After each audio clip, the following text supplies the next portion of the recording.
To start this off, I lived in an apartment with my now ex-girlfriend. She would always get her paycheck directly deposited into our bank account every Thursday night, around 11 PM to midnight. And I would walk to a nearby Circle K and use their ATM and take out some cash and get some stuff. Well, there was one particular night when I took that walk to get cash that changed my thinking about the paranormal, because I never believed in it. I looked at our bank account info to see if it was deposited, and it was, so I went for my walk. There was this street I would take to get there faster, and I would always use it. As I was walking off the apartment property to get to that street, I noticed that the streetlights were turned off, so it was very dark. But the only light that I had was coming off the houses I would walk by. Something didn't feel right to me, like there was someone behind me or someone staring at me. It was kind of unnerving, but I made it down the street and walked to the ATM. So, I did my business and got the cash and stuff, and I would usually take the same way back home. There was this corporate building with a huge parking lot that I would walk through to get to that street I usually walk down. Because like I said, it was a faster way home. Once I started walking down that street, I saw a little boy on a plastic tricycle riding on the sidewalk. And once I saw this kid, he had to be like 9 or 10 years old. I passed by him and asked him where his parents were, and he just kept on riding without answering me. Very weird. So now, I feel like I need to do something about this. I mean, there's a little kid outside unsupervised and riding his tricycle after midnight, on a school night. I became very concerned. I stopped and kept asking him where he lived, but he never responded to me. I almost called the cops. So now I'm getting even more concerned. He kept riding along the sidewalk near the perimeter of this house that I would always walk by, and the lights were always on. So I decided to knock on the door. At this time, the boy stopped right in front of this house and gave me a look like he was in trouble. A woman answers the door and asks me, "Can I help you?" And I said, "Do you have a little boy? Because he's outside and riding his tricycle right now. It's the middle of the night and I'm just letting you know." She gave me this very cold look, like she wanted to punch me or hurt me, like she was mad. Anyway, she told me to leave or she'll call the cops, so I left. Now here's where it gets very strange. The boy was nowhere to be found. He vanished. I would have heard him take off on his tricycle since it was a loud sound. He was gone. I started to think this little boy was playing with me, but as soon as I got off the woman's property, a man came out of the house, very upset. He was crying and asked me why I made his wife upset and what I saw.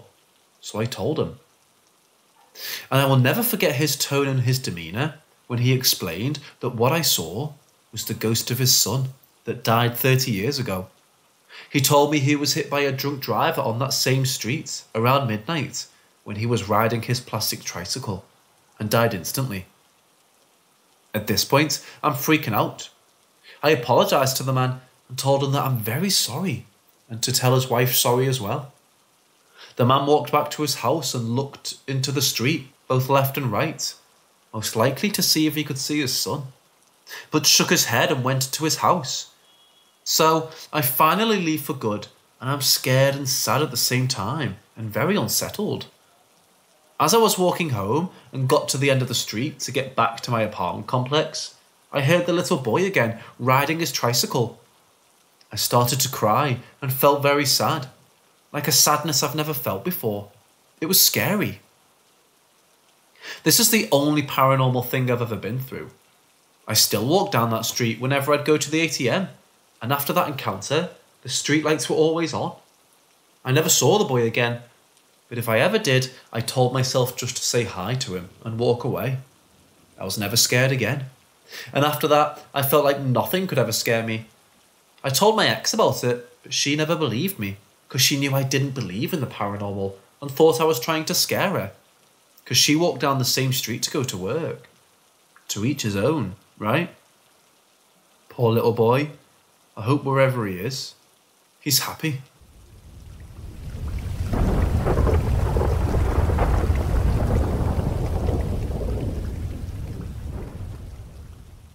This happened not long after my first post about my first encounter, which is weird. So I decided that I'm going to take a walk down to Circle K, like I always do. I go there around 2 or 3 days a week, and I've been for a very long time. So I get ready for my walk, and there's a street that I take to get there faster. I always think to myself, am I going to see him again? How will I react? But I always told myself after seeing his ghost to not be scared and to say hello to him if I see him. So I start walking down that street. I passed the house where the little boy was killed in front of and all the lights were turned off. I got that eerie feeling again, like I'm being watched. So I shrug it off and move on. As soon as I got to the end of the street, I heard this tricycle again after so long ago from the first time it happened. The sound of a plastic tricycle wheels hitting the soft rocks on the sidewalk and street. I get the chills. I think, oh man, it's him again. After all this time, after my first encounter, it's him again. I turn around, but I don't see him. But I hear the sound of his tricycle. It made me crazy. All of a sudden, I hear laughing. I'm thinking it's all in my head. Either he's just trying to play with me, or it's something much darker. I keep walking and start thinking to myself, it's gonna be okay. Don't be scared and don't panic. I get to Circle K and get my stuff and start walking. As I get to the streets again, I see that house where his parents live and all the lights are turned on. They were outside in their front yard, like they were looking for something. I awkwardly walk on the other side of the street to try to avoid them and thinking to myself, I hope they don't see me and talk to me. But they did. So the father gets my attention and I walk over and say hello. He said, did you see him again? All the hair on my body stood up, so I told him the truth and said, I only heard him riding around and laughing, sir. I'm so sorry. This is where it gets interesting. He told me that he started laughing in his home, and he heard loud banging outside his door, but no one was there. He proceeded to tell me that he overlooked his security cameras on his phone from motion detecting, and saw me walking by about 15 minutes before the loud banging and laughing happened in his home. I got the chills again. I said to him, if you don't mind me asking, does this happen often? He said, it only happens around this time of year, and that's when my Anthony died, in fucking 1989. He would have been 38 fucking years old. He started crying heavily and said a couple of more things, but I couldn't make out what he was saying. He was crying that hard. But now, I get confirmation of the little boy's name, Anthony, and how old he would have been, 38. And when the time of year these encounters happen. Because my first encounter was about May or June 2019, when the father told me his son died 30 years ago. And how old he was when he died. 8 years old. But what makes me feel weird about this is that I'm 38 years old, the same age he would have been. I thought to myself, oh my god, it all makes sense now. I finally felt relieved on why I keep seeing or hearing this little boy when I walk down that street. We're the same age, and that's what we have in common. I felt like the little boy, Anthony, is comfortable around me because of how in common we are. We said our goodbyes and I told him, I'm sorry you had to go through this. You're one of the strongest people I've ever met, and don't blame yourself for what happened, please. And he responded with, I'm 68 years old. I don't have much time left.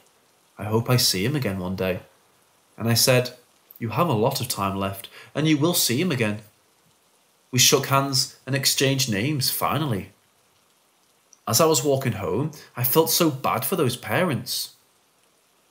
The mother didn't even want to talk to me, just like the first encounter. It felt like she was blaming me for the reason why these ghostly encounters of their son are happening. But I know that's not true. I just happened to be there when it happened. Anyway, I felt like I was holding on to my heartstrings after that. I will now feel 100% confident about seeing the little boy now. I'll never be panicked or scared ever again.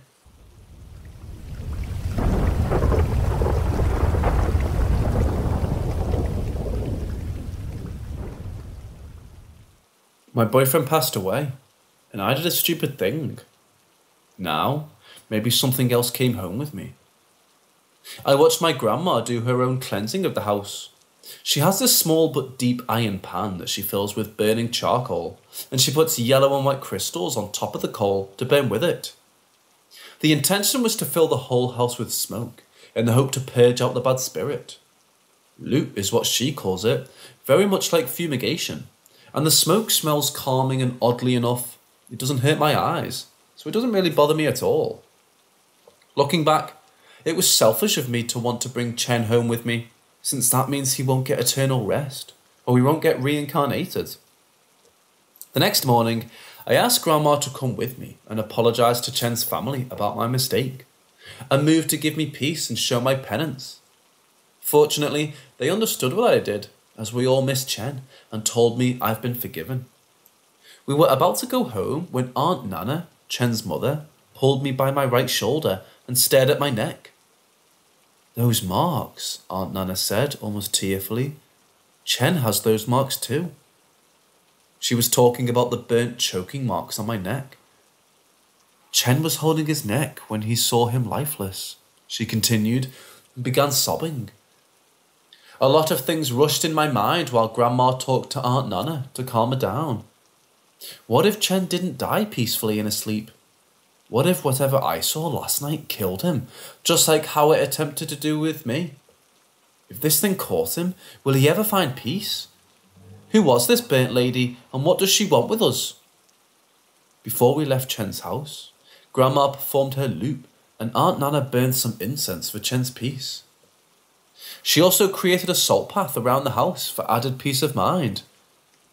"Grandma," I called while walking on our way home. "Yes?" "If whatever choked me down last night killed Chen, what will happen to him? What will happen to me?" I asked and stopped in my tracks.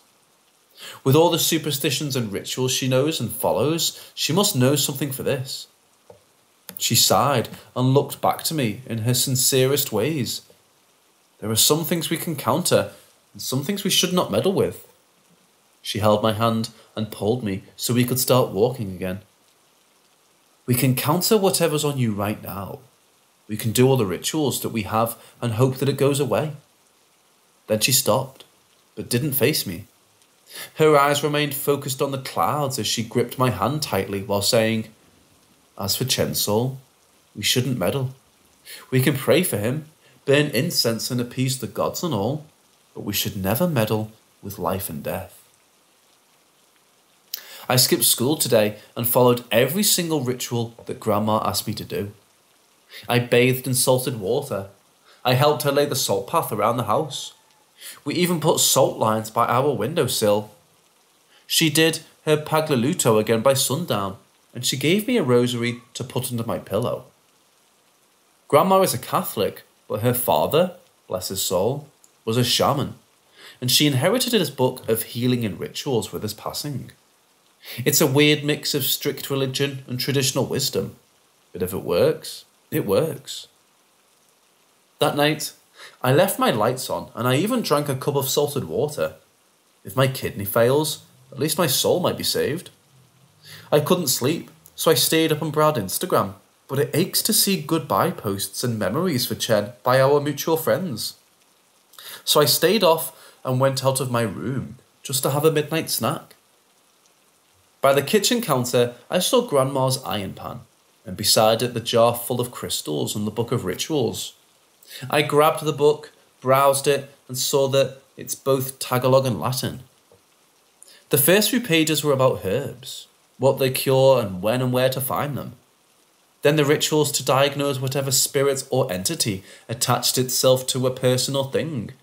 The rituals to purge and the rituals to communicate. The rituals to communicate. If it's in a ritual book, and if the rules are laid out pretty strictly, then maybe it's safe to follow. Maybe I can communicate with Chen to know how he's doing.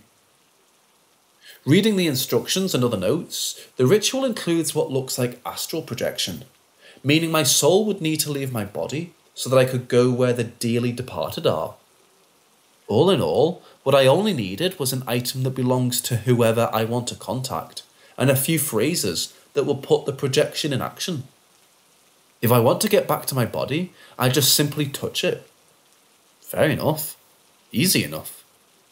Now what I only need is an item from him, and it'll be easy, since I volunteered to help Aunt Nana store away Chen's belongings tomorrow. So I took a picture of the ritual page, just in case Grandma hides the book tomorrow, and I went to my room to try and get some sleep. Morning came and I went to school, and that afternoon I went straight to Chen's house to help Aunt Nana store Chen's items. I managed to take home with me Chen's favourite black and grey t-shirt, and I just waited for everyone in the house to sleep to perform a ritual. I also know that I'd be safe since I helped Grandma with the salt path, the salt line by our windowsills, and I even drank the salted water.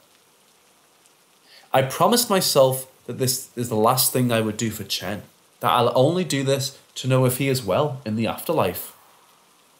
2 a.m. came, and I knew it was time. I wore Chen's shirt and chanted the required phrases. Slowly, I left my soul being ripped from my body, as if I was riding a Viking's boat, and my body was being ripped into two from the push and pull motion. Oh God, it burns. Somehow, my soul was thrown from my body, as if being kicked out and expelled from a door. I looked back, and I only looked asleep, so I proceeded to do my original plan. I must look for Chen. I went out of my bedroom and was immediately attracted to the smell of the incense that we burnt earlier in the day. I was kind of dizzy walking inside our house, as if nothing was really solid in the spirit world, for it was all mist and lights. I finally managed to get out of our house, and I saw the salt path that we had made. In the spirit world, salt was glowing like polished gold, and it felt so warm and inviting. The salt path was no longer a path, though. From where the path was, a shimmering thin boundary rose, and maybe this was what prevented any bad spirit from coming through. I walked through without a problem, and I only felt fuzzy and really warm all over me. Now that I'm out, I just realised that here in the spirit world, it's odd, but there seems to be no time. It's not day or night, and there are souls wearing old clothing, and there are those wearing what looks like from the present time, all wandering about, as if not noticing each other.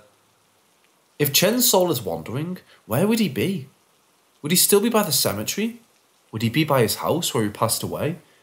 I was still lost in my thoughts when I saw Chen walking past me. I was almost shocked that I froze in my place, and I barely managed to snap out of my senses to follow him.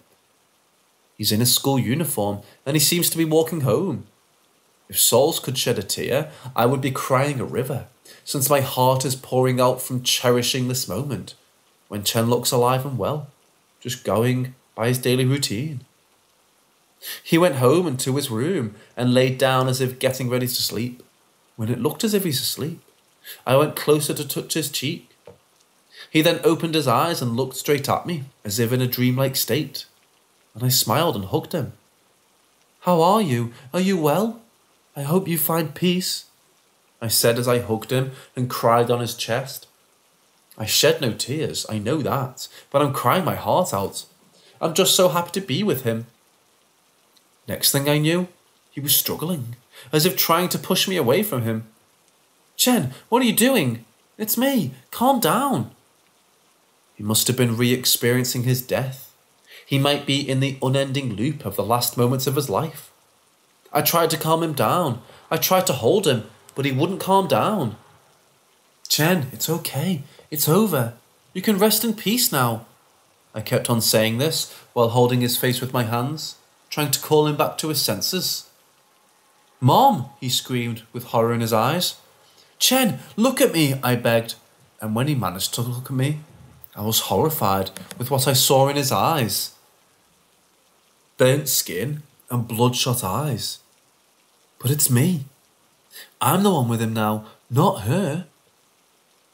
I was so lost in thought that I didn't notice that Chen stopped struggling. My hands, which were in his face, were now on his neck, and my fair hands are now burning black and red like charcoal. I lifted my hands, and burn marks appeared on his neck, along with the bruises. Then and there, Aunt Nana entered his room and cried out the most horrifying scream I've ever heard. As I looked back at Chen, I realised he was not reliving his death. This exact moment was his death. I don't know what was happening, but I truly hope this was all a dream. I ran downstairs and saw Grandma performing her loop in Chen's house, which means that everything is happening simultaneously. There is no time. As the loop smoke reached me, I felt my eyes become warm, but I was not affected painfully, so I thought it was all fine, until I faced a mirror. With each smoke that passes through me, my eyes spill blood. My skin ruptures with fire, but I still feel only warmth. Now there was a salt barrier around Chen's house, but what's the use of anything? I ran through it and felt for the first time pain, as if I was being stabbed by 1,000 flaming needles per inch of my body. Chen's black and grey t-shirt was now as dark as charcoal, and if material things could burn in the spirit world, it would burn with me. I came back to our house with every intent to go back to my body, and I saw the salt barrier again. I tried to run through it, but my face and arms burned so hard that I fell back to the bush behind our house. Grandma looked out her window and she threw salt in my direction. This was the night of the funeral. It all dawned on me now. If my soul has layers, then it would peel and burn one by one, starting from the salted water inside my body, from the salt bath, from the rituals inside our houses, and eventually there'll come a time when only one layer will be left, and I'll have no soul to spare. I was losing hope when I saw myself inside my bedroom, walking around, sobbing, and for sure, it was another time. I threw pebbles at my window. I opened it like clockwork, but I cannot pass the salt barrier without turning myself to ashes this time around. Like watching a stage play, I saw myself walking and breaking the salt path, to which I rushed and climbed up the window. I saw myself standing by the window, and I know this nightmare will end soon. If I can just touch my body, but myself rushed towards the door, hearing Grandma knock on it. With all the strength that I have, I ran into the window but stumbled, and I needed to grab the closet doors just to stand up. My soul is definitely drying up. As I was able to stand up, I climbed up the bed, saw myself and touched my face, but nothing was happening. I cannot come back. I touched my face again, then my neck, then my head, but nothing was happening. In my panic, I tried to shake my other self, but I cannot come through. I saw myself struggling and realised that this was the first moment when I saw the burnt lady. Myself and I met eye to eye, and I saw the horror in her eyes. I'm in pain. I'm in rage. I'm turning to ashes and I cannot come back. Is it the salt bath? Is it the salted water that I took? Swoosh! Grandma came in and threw salt at me, and I almost thought that my soul was going to turn to ash. Luckily, it didn't, and I managed to hide under my bed. I heard my family try to wake my other self up, and everything went like clockwork. I hid until I was at the exact moment I left my body, and with what was left of my soul. I tried so hard to come back to an empty body on my bed. Crawling from under the bed, I touched my foot and was able to return to my body. But it feels different now. It feels like my burnt soul fits loosely within my body, and I find it hard to move. I cannot feel my arms and hands, and I cannot move a muscle on my face. I screamed with my throat, and I realised that I can still move my legs. I struggled to get up. I hit my door with my body so as to make a sound. Fortunately, my grandma is a light sleeper, and she came rushing to my room. She stared at me, and her face looked like she knew what had happened. She yelled for my parents, and I saw them coming before losing consciousness. About 6 months have passed since everything happened, and it took a lot of physical therapy sessions before I could properly move my hands and arms again. My face looked as if I'd suffered a stroke, and a stroke is also what made my parents believe to have happened. Only Grandma and I knew what really happened that night. I dare not touch her book of rituals again. I'm typing this the first time I got control of my finger muscles, so as to warn other people not to follow what I've done. In my most desperate moment, I thought I was helping a loved one, but it turned out I caused his demise. I understand now what Grandma said. We should never meddle with life and death.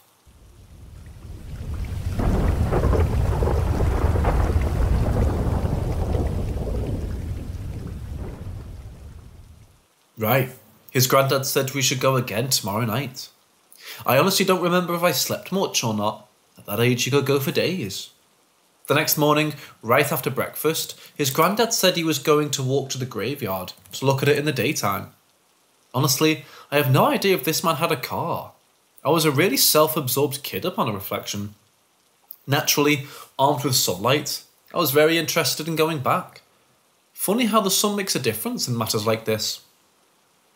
We left the house fairly early and walked to the graveyard along the dirt road. In the light of day, it was a fairly pleasant walk. We passed fields for cattle and some, well, unused property. But it was pleasant, and I didn't have a sense of dread, which was nice. I couldn't tell you what time we got there, but it was early afternoon, and we walked right to the big statue of Christ at the end of the road. We kind of stood there looking around, getting our bearings, and checking things out. I'll be honest, I really don't remember who noticed which things. I just know what we discovered. We all went into detective mode and started looking around. Fairly quickly, we saw that a grave about 10 feet from where we were had a statue of the Virgin Mary next to it. Maybe 2 feet tall, robed figure. Eerily familiar, and pretty much where I first saw whatever.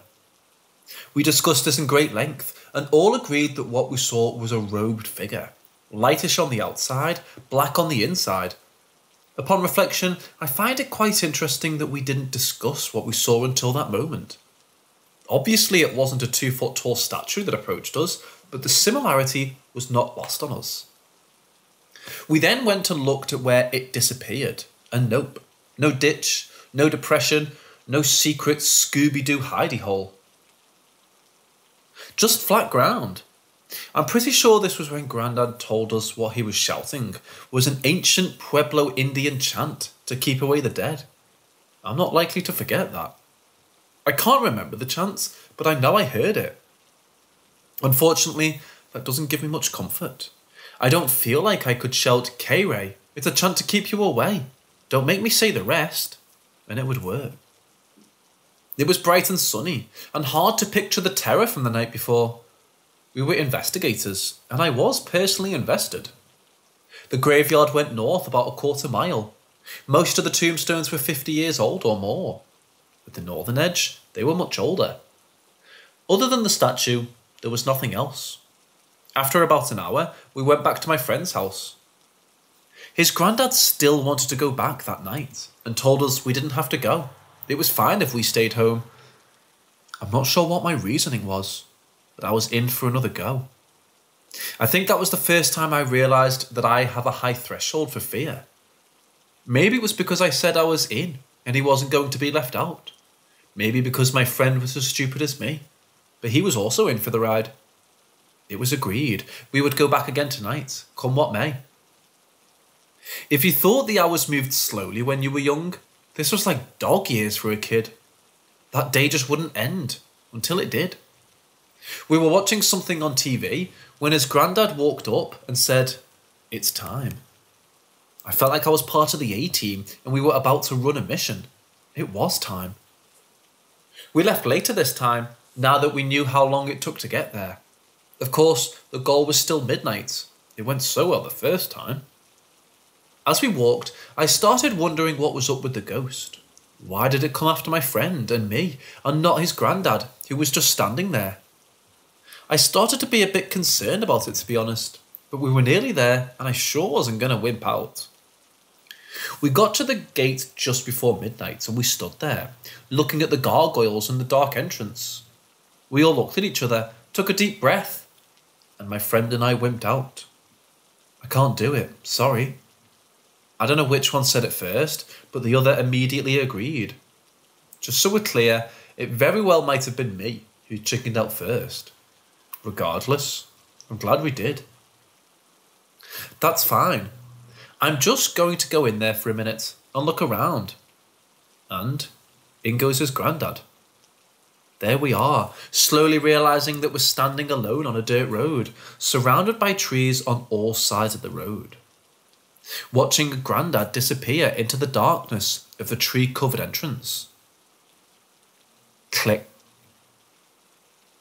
He was just out of sight when we heard it. Somewhere in that graveyard, it was starting up again. My friend and I alone in the dark in front of a really fucking creepy graveyard. This was a bad idea. Without saying a word, we had a very in-depth conversation about running away. Click, click. Wait, what? What happened to the other 2 1-clicks? This is happening fast.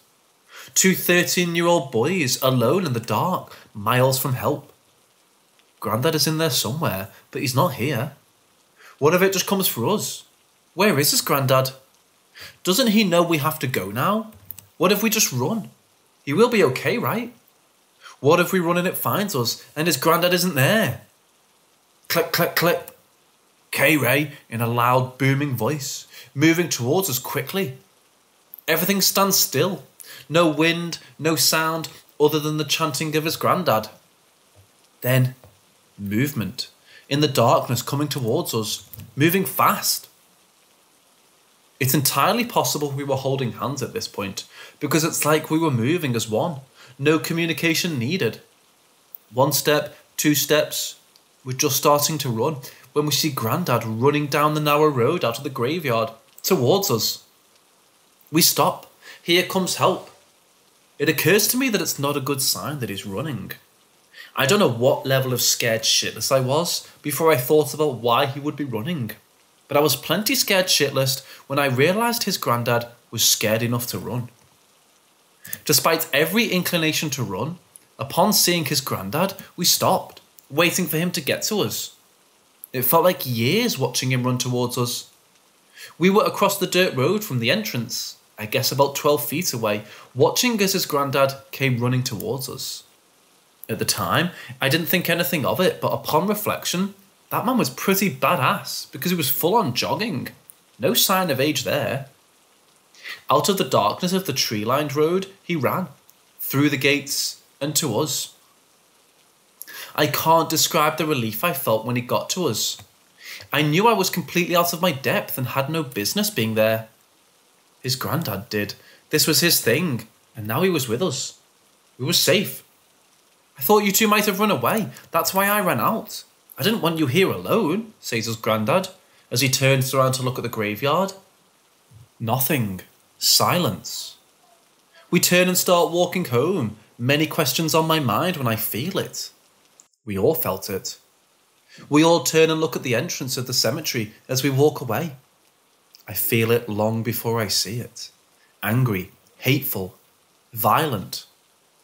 In the darkness between the trees is another darker darkness, and it's moving fast.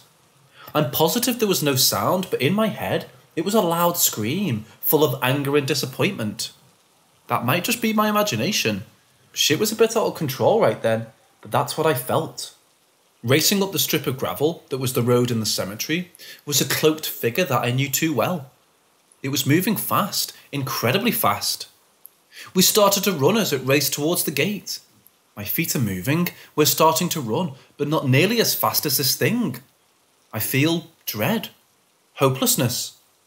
I know there's no way we're going to outrun this. I'm sure I'll give it my best. Just as we start moving, it flies down that road to the gate, moving so very fast. It will only take a second before it's on us. I feel weak, but keep my feet moving. So fast, it closes the last few feet to the gate. We're running, looking back as it closes in. Bam! It stops. Like it hit a brick wall, it stops at the gate. We run, it watches. I feel the anger radiating from it. I run faster. I can't tell you how I ran while looking back, laser focused on the shrouded figure, twitching and jerking as it watched us run off, but I did. I ran like the wind, and so did my friend and his Grandad. I think it watched us far longer than we could. We eventually stopped running and walked the rest of the way home. No one talked. We got home, and my friend and I went to bed.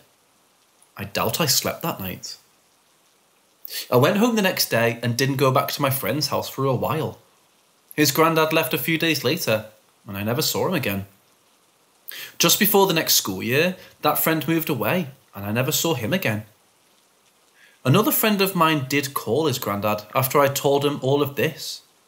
I don't know exactly what was said, but at the end, my friend said the 12-year-old equivalent of, "Oh fuck," and I had one person who believed me. That same friend and I have had some pretty crazy things happen after that, but those stories are for another time. When I'm not being the most average, boring man, I tend to get myself into predicaments. If you don't believe this, I don't blame you. That said, every part of this story is true. I don't have answers. I don't know why us, why then. I've been back there a few times and never seen anything like that since.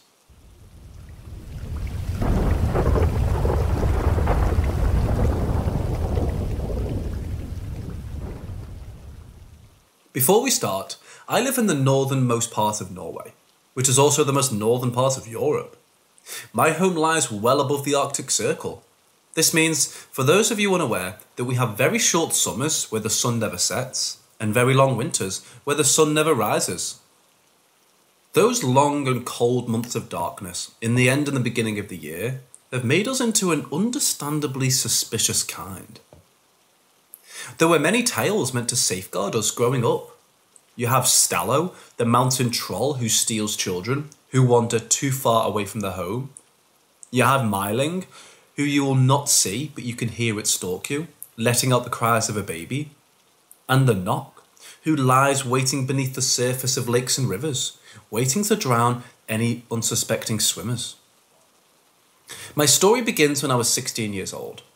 I had just gotten my hunting license, and my father had even bought me a shotgun for my birthday.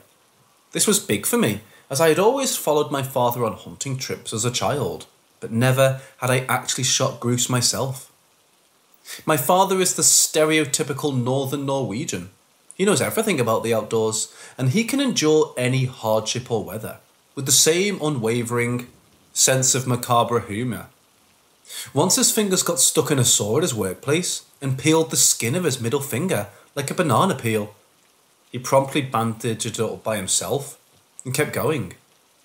He didn't consider going to the doctors to get it looked at before almost 2 weeks had passed and the stench of the bandages made him unbearable to stay in close proximity with.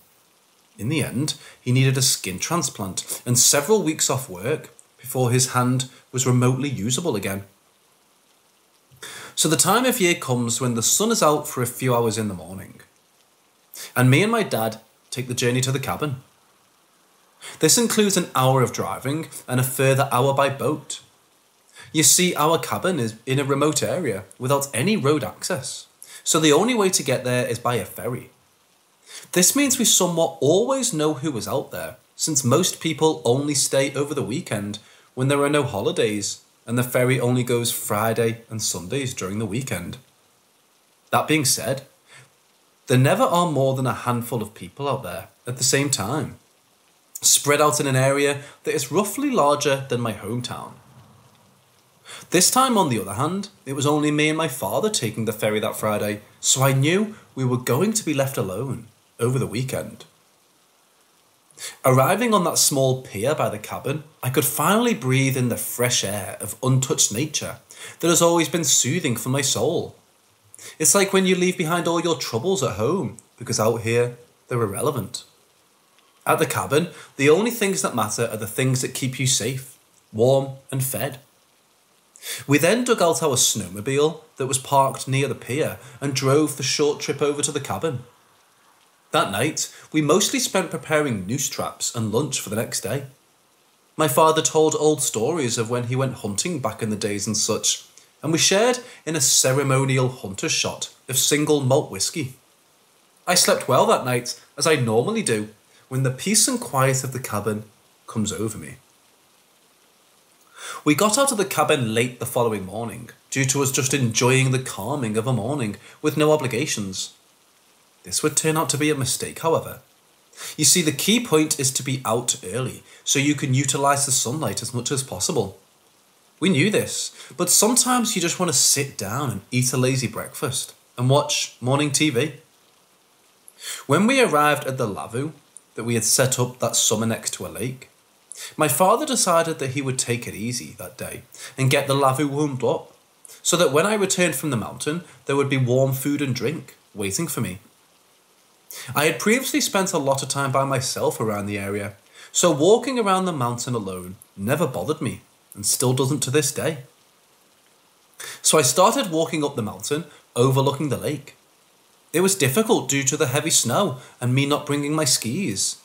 Instead, I opted for using an old pair of snowshoes that were hanging in the cabin. This resulted in me using way more time than needed to get up to where I could find some grouse I might shoot. As I knew from previous experiences that this was an area they would be in. After a lot of effort, I made it up, and the area, despite being full of tracks and feces, was abandoned. You see, it had snowed that night and part of morning, so the tracks must have been somewhat fresh, yet I couldn't hear or see anything. So I stalked the forest upon that mountain for an hour without any traces of life. That's probably when I noticed the silence. It's like what people with similar experiences say. There's always this deafening silence that preludes something bad. Like all the animals know to get out of there. I remembered for the first time since childhood that I felt uneasy about being alone up there. But of course, I was not about to go empty-handed back to my father, so I continued. As I was walking around listening intently to any sound that might give away any other form of life, I remember being amazed at how loud my footsteps were. Even though I walked as slow and controlled as humanly possible, the uneasy feeling creeped closer and closer to the point where I decided to take a quick snack break and regain my previously calm state of mind. As I walked back to a clearing overlooking the lake, my footsteps seemed to almost lighten and I felt more relaxed and at ease again. I sat down on a rock and ate a bar of chocolate I had brought and enjoyed the sun on my face, ridiculing myself for being spooked of what essentially was nothing. That's when I heard the footsteps, coming from the direction I had just been in. Loud and heavy footsteps of a grown man. I know this because, as anyone can tell you, the sound of a biped walking on 2 feet is quite distinct from four-legged creatures, such as a moose or bear, especially in heavy snow. I tried calling out because I immediately thought it was my father, who had a change of heart, yet no reply. I sat there on the walk, watching the direction of the footsteps as they grew louder and louder. Several times I called out, and yet I received no reply. Feeling uneasy again, I decided to take out my phone and try to call my father. There on my phone, I had an unread message from my father delivered 3 minutes ago. Coffee or lunch already? Simultaneously, the footsteps were somehow getting louder and louder, and I knew whatever was at the other end was not my father. This, and knowing that we were supposed to be the only 2 people in a radius of many, many kilometers, made me instantly jump up. I grabbed my shotgun and noped out of there as soon as I tightened my snowshoes. As I was making my way at all haste, I could hear whatever was stalking me pick up the pace, and I realised that the sound of my own footsteps and whatever it was that was after me was almost synchronised, to the point that there was only a slight difference in when our feet hit the ground. I realised since then that whatever it was had followed me since I had entered the forest on the mountain, and was the cause of why I felt like my footsteps were abnormally loud. I remember trying my best to run in hip-deep snow, not caring that the thick layer of branches hit my cold face, leaving red marks all over. It came to the point where I could hear the extra pair of footprints no more than maybe 5 meters behind me, yet when I turned around, there was nothing. I pushed all I had, and when I finally managed to reach the frozen lake on the other side from the lavvu, the extra pair of footsteps just stopped. Exhausted by the kilometre-plus run in high snow, I made my way to the lavvu. My father seemed almost amused by how tired I seemed. He handed me a hot cup of coffee and asked if I saw anything. I didn't know what to say, and was honestly embarrassed by what had occurred, so I said that I had spotted many tracks, yet no birds. However, in later years, I have asked him about this and other strange occurrences around the area, and the answer has always been roughly the same. Don't worry about it, and don't ask about it. Some things are better ignored.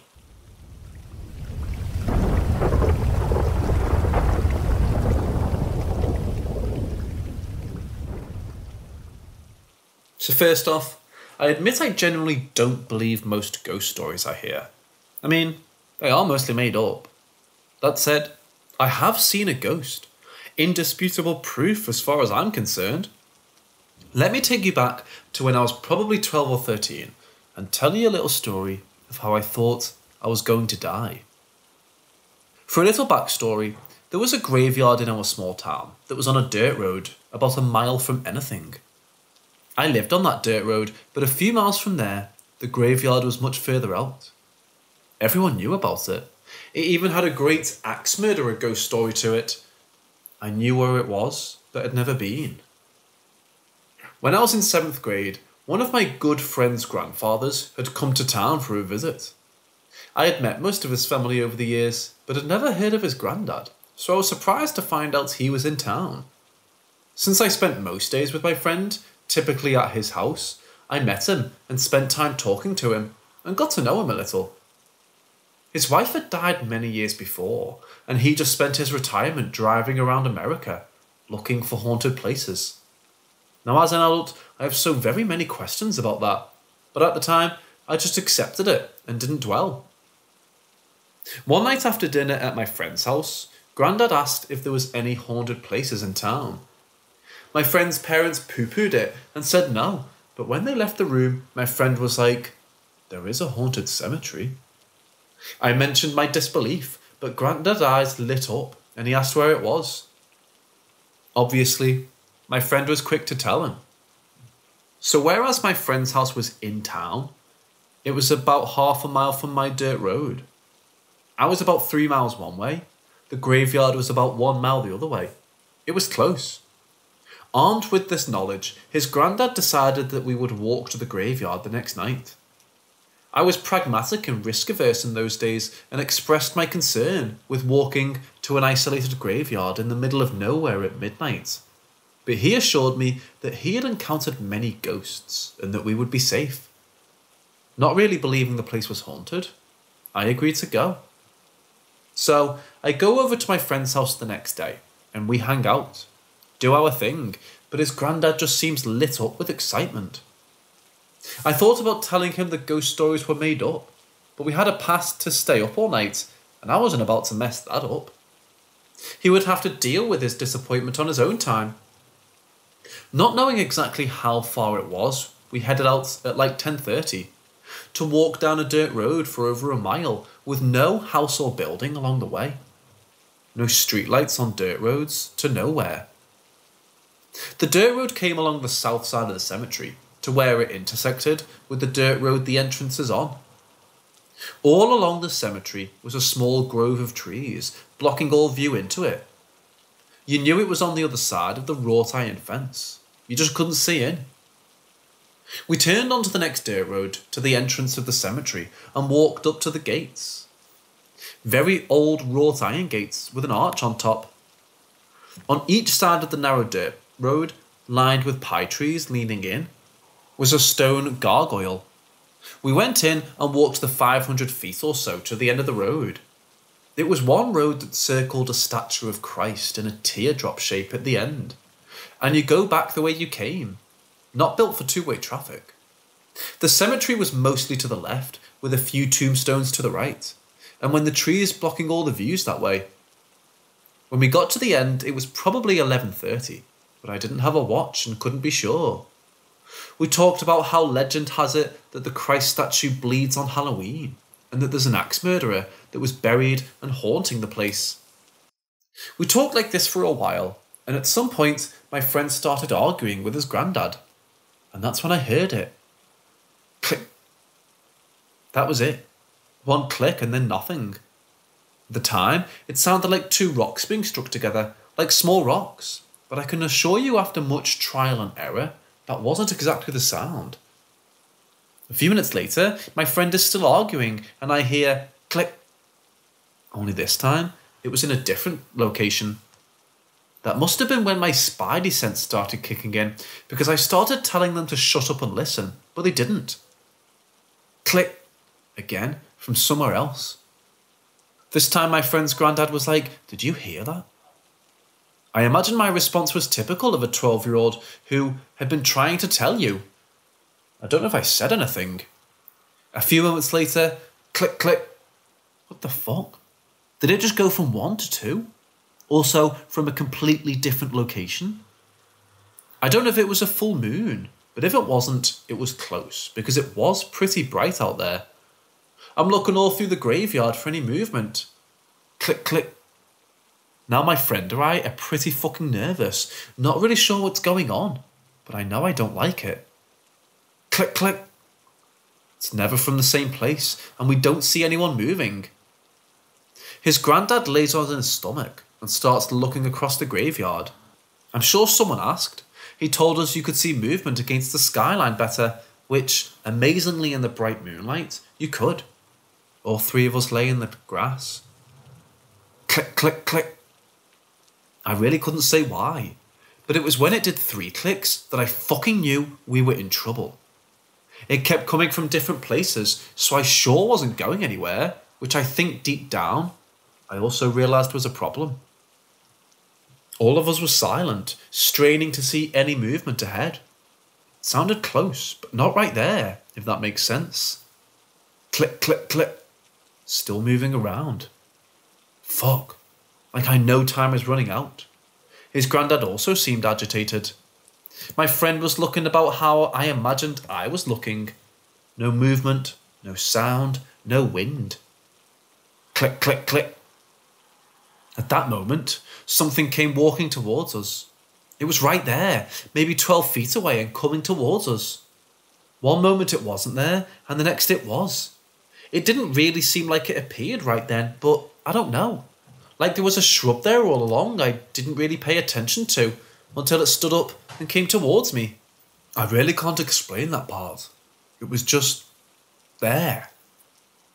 I'm scrambling to my feet. My friend is clawing his way to his feet, and his granddad slowly stands up and tells us to run. Well, no shit. We were already moving. Now, in that slowed down brain thing when you're scared as shit, I made a point to look at its feet. Without darting myself too badly, but when I was a kid, the killer in the slasher movies always wore boots. I guess I was just looking for confirmation that we really were going to die. There were no feet. What approached us was cloaked, the outside grey and the inside completely pitch black. I could clearly see under it. I was laying down, remember? Some robed figure was quickly advancing. My friend and I started running towards the gates, and sure as hell, that thing lit out after us. His granddad starts yelling some crazy ass Latin shit, and the thing stops. Keeps turning from us to him back and forth, making a decision, and then it sinks into the ground. Gone. We didn't stop, kept running until we were on the dirt road and waited for his granddad. He came walking out, excited as hell, but we were no longer amused and wanted to go home. We walked the 100 feet to my dirt road and then walked past the wooded cemetery again. About halfway past, we heard the most chilling scream from the graveyard. We all stopped. That was definitely the closest I've ever come to pissing myself. My blood froze, my hair stood up and I shivered. It scared me. Grandad takes a step back towards the graveyard and we're like, what the fuck? Where are you going? He tells us someone might need help. I remember looking at him and saying, yeah, us. We need to get home. We turned and walked the rest of the way to my friend's house. As we were going to sleep, his granddad stopped by the room and said, let's go again tomorrow night.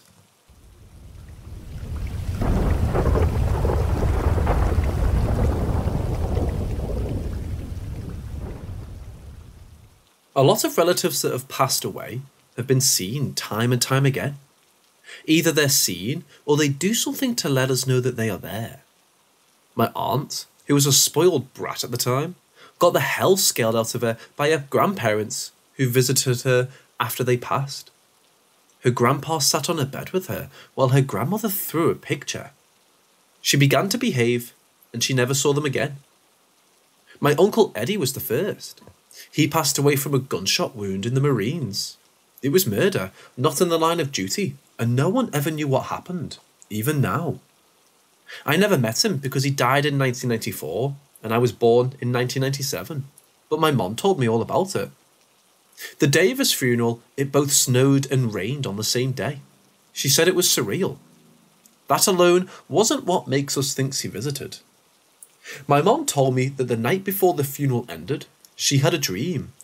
She saw who did it, what car he drove, and where he lived. She said it was like Eddie was telling her what happened involving his death. After he died, his picture was placed in a porcelain picture frame with a music box in the back of it, and it played "The Wind Beneath My Wings," the song that played at his funeral. My experiences start with that. I never knew Eddie, but my mom told me about him.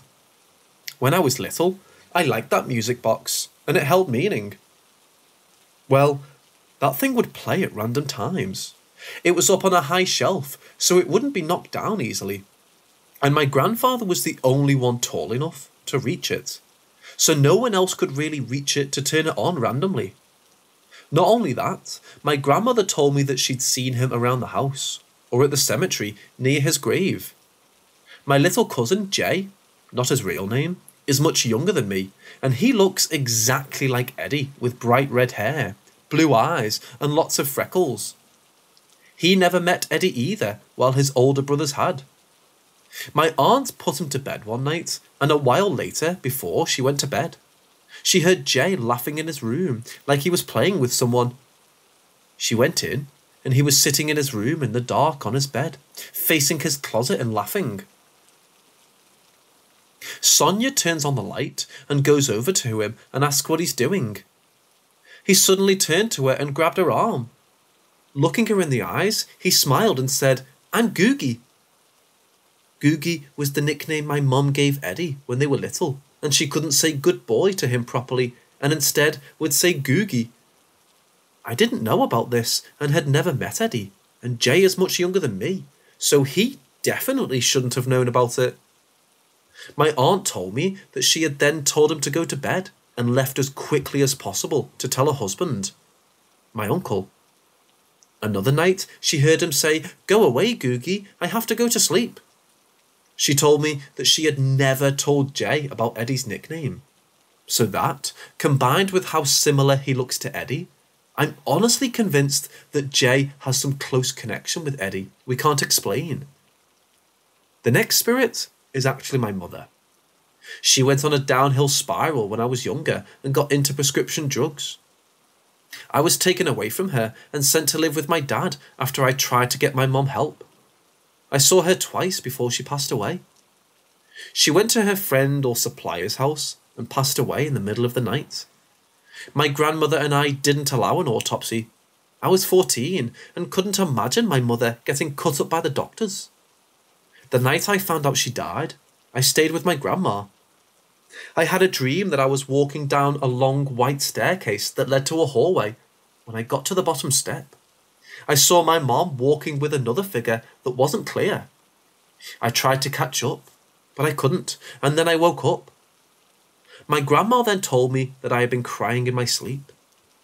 I had a few dreams where my mom would approach me and talk with me, and she even asked me once, "Why don't you tell them that you wanted to stay with me?" The last time I really had an encounter with my mom was one time I saw staying at my aunt's house. My aunt and uncle were in their bedroom. My cousins and their girlfriends were in their rooms, and Jay was asleep in his room. I was on the couch, and the living room faces the kitchen, and in the kitchen there is a bright nightlight that can only be turned on manually. It's not motion censored. I was trying to sleep, and I saw the light go on. I can't sleep, so I decide to see who's up. I walk in, and nobody's there. I freaked out and got back on the couch and curled up under the blankets. And, for a reason I don't really know, I began to talk. I started talking to my mom, talking about school, my hobbies, my friends. But when I mentioned my dad, the lights went out. I'm terrified of the dark, and she knew that. I apologised and said I wouldn't bring him up again. A couple minutes later, the light came back on, and I began to talk to her again until I got tired. Then I said goodnight and closed my eyes. A few minutes later, I heard the click of the light, and it didn't come back on for the rest of the night. I'm convinced it was her. The last spirit is my grandma, who died a year after my mom. She died after fighting liver disease for years. She died with everyone around her. She told us all what she wanted us to do with our lives before falling asleep for a few days. She waited until everyone was around her before she passed away. We held her hands. I kept my hands on her leg. We kissed her and told her goodbye, and a few seconds later, she stopped breathing and she was gone. That alone was an impacting experience. The only experience I know of after her passing was at a birthday party for a relative. My cousin Jay, he saw my grandma and her late sister-in-law sitting on the couch watching the guests. According to him, she beckoned Jay over and Jay gave her a hug. He said he could actually feel her, feel warmth coming from her. That's the last I know of with the experiences in the family. I don't know why, but it seems that Jay has the most connection to the spirits. I'm the only one who's seen my mom, and almost all of us have seen one other relative, mostly Eddie. Now, my other aunt, Anne, and her husband, Uncle Dave, and their huge family who live in the trailer next to mine, have started to see weird things going on. It started when my cousin Laura became pregnant. Anne had a different mother from my grandmother, who died in a fire when she was younger. Her name was Marlene, and Laura decided to name her baby girl after Anne's mother. The baby's name is Ava Marlene. From the beginning, weird things happened. A picture of Marlene flew off the wall. The TV has been turning on and off, along with lights and even flashlights around the house. The scariest incident was when my aunt Anne saw a figure by the door, and she began to scream she was terrified. She also said she was half asleep when that happened, so I don't know how real it was. I haven't seen anything since my mom visited me, but I know a weird activity is still happening. I suppose it's just our relatives telling us that they are watching over us.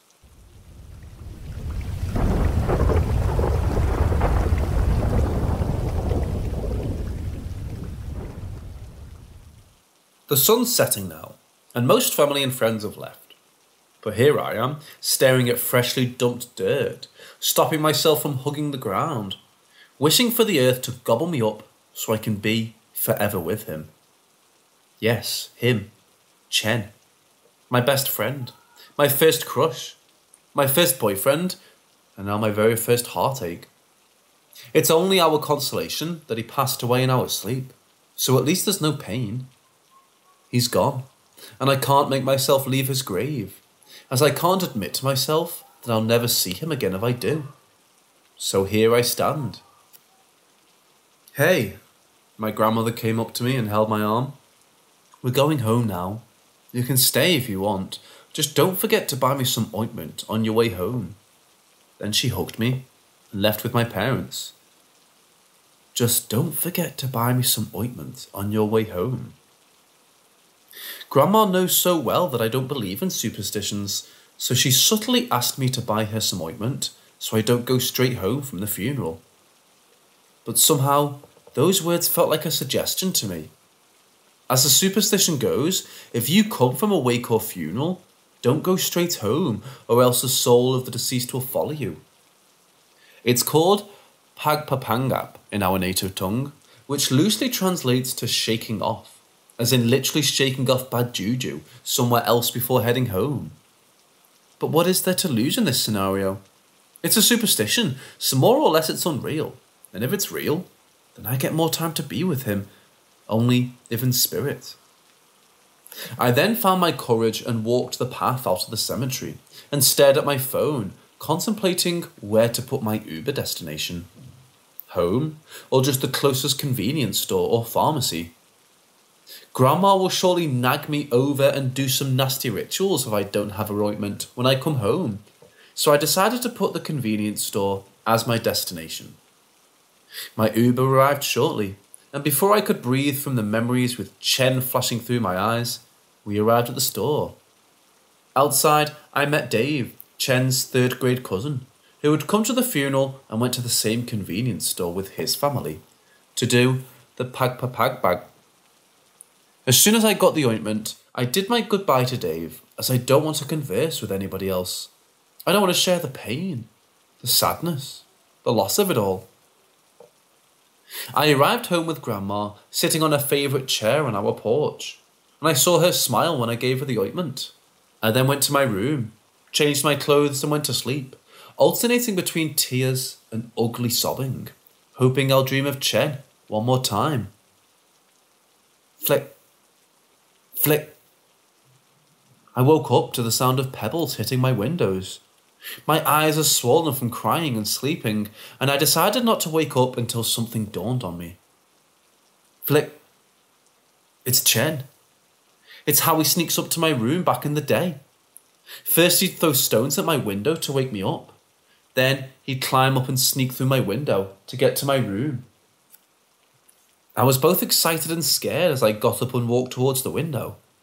I looked down as my room's on the second floor, but no one was there.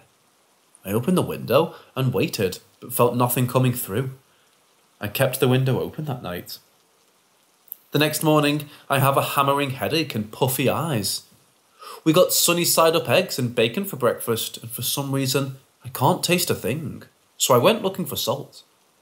If you're looking for salt, go ask Mama, my mother said, pertaining to my grandmother. Before I could ask why, I saw Grandma by the window, hugging a small sack and pouring salt around the house. What was that for? I asked my mother, and I'm honestly thinking that Grandma was going nuts. Last night, she said she heard a rustling outside her window, and the crickets went silent, so she's sure there was a spirit lurking outside our house. She said she cursed the spirit and threw salt out her window for it to go away, and it did, as the crickets were chirping again, Mom replied. There's a spirit lurking outside our house. So the superstition must be true then. Chen might have really come home with me. Why? Because I didn't go inside the convenience store? Dave was there, so I asked him to buy the ointment for me while I waited on the road. I went straight home after the funeral. I went to school like nothing happened, and when I came home later that day, I still saw the solid path of salt that Grandma laid. I went around the house and smudged off the portion of salt path right below my window so that Chen could find his way to me. Luckily, Grandma didn't notice, and I happily waited for Chen to come. Flick, flick. As expected, I was awakened by pebbles hitting my window. I ran and opened it and felt the wind rush through my room. If I could embrace the wind, I would, because I know it's Chen. Knock, knock. Is everything all right, Cynthia? I heard Grandma knock and call from the other side of my door, to which I replied, yes, it's just the wind. I then heard my closet doors open and close, and I laughed, as this was really how Chen was when he sneaks. He'd go into my closet when someone's about to go to my room, and he'd stay there until we're clear. Tonight, I'm feeling better than ever, and my heart is warm knowing that Chen is here with me. As I lay in bed, I felt the mattress shift, as if someone was crawling on it. My cheeks felt so warm, and the warmth stretched to my neck, but now it felt like burning. I'm being choked by this burning sensation, and I can't get it off. I'm struggling and wringing my arms around, but there's nothing I can hold on to. I could no longer breathe, and as my eyes were about to close, I caught a glimpse of what was above me. A burnt lady with charcoal-coloured hair. Her eyes were bloodshot red, and her hands and arms were like charcoal still in flame, burning and choking me. I came to my senses, gasping for breath, and Grandma and my parents were around me, shaking me to come back to life.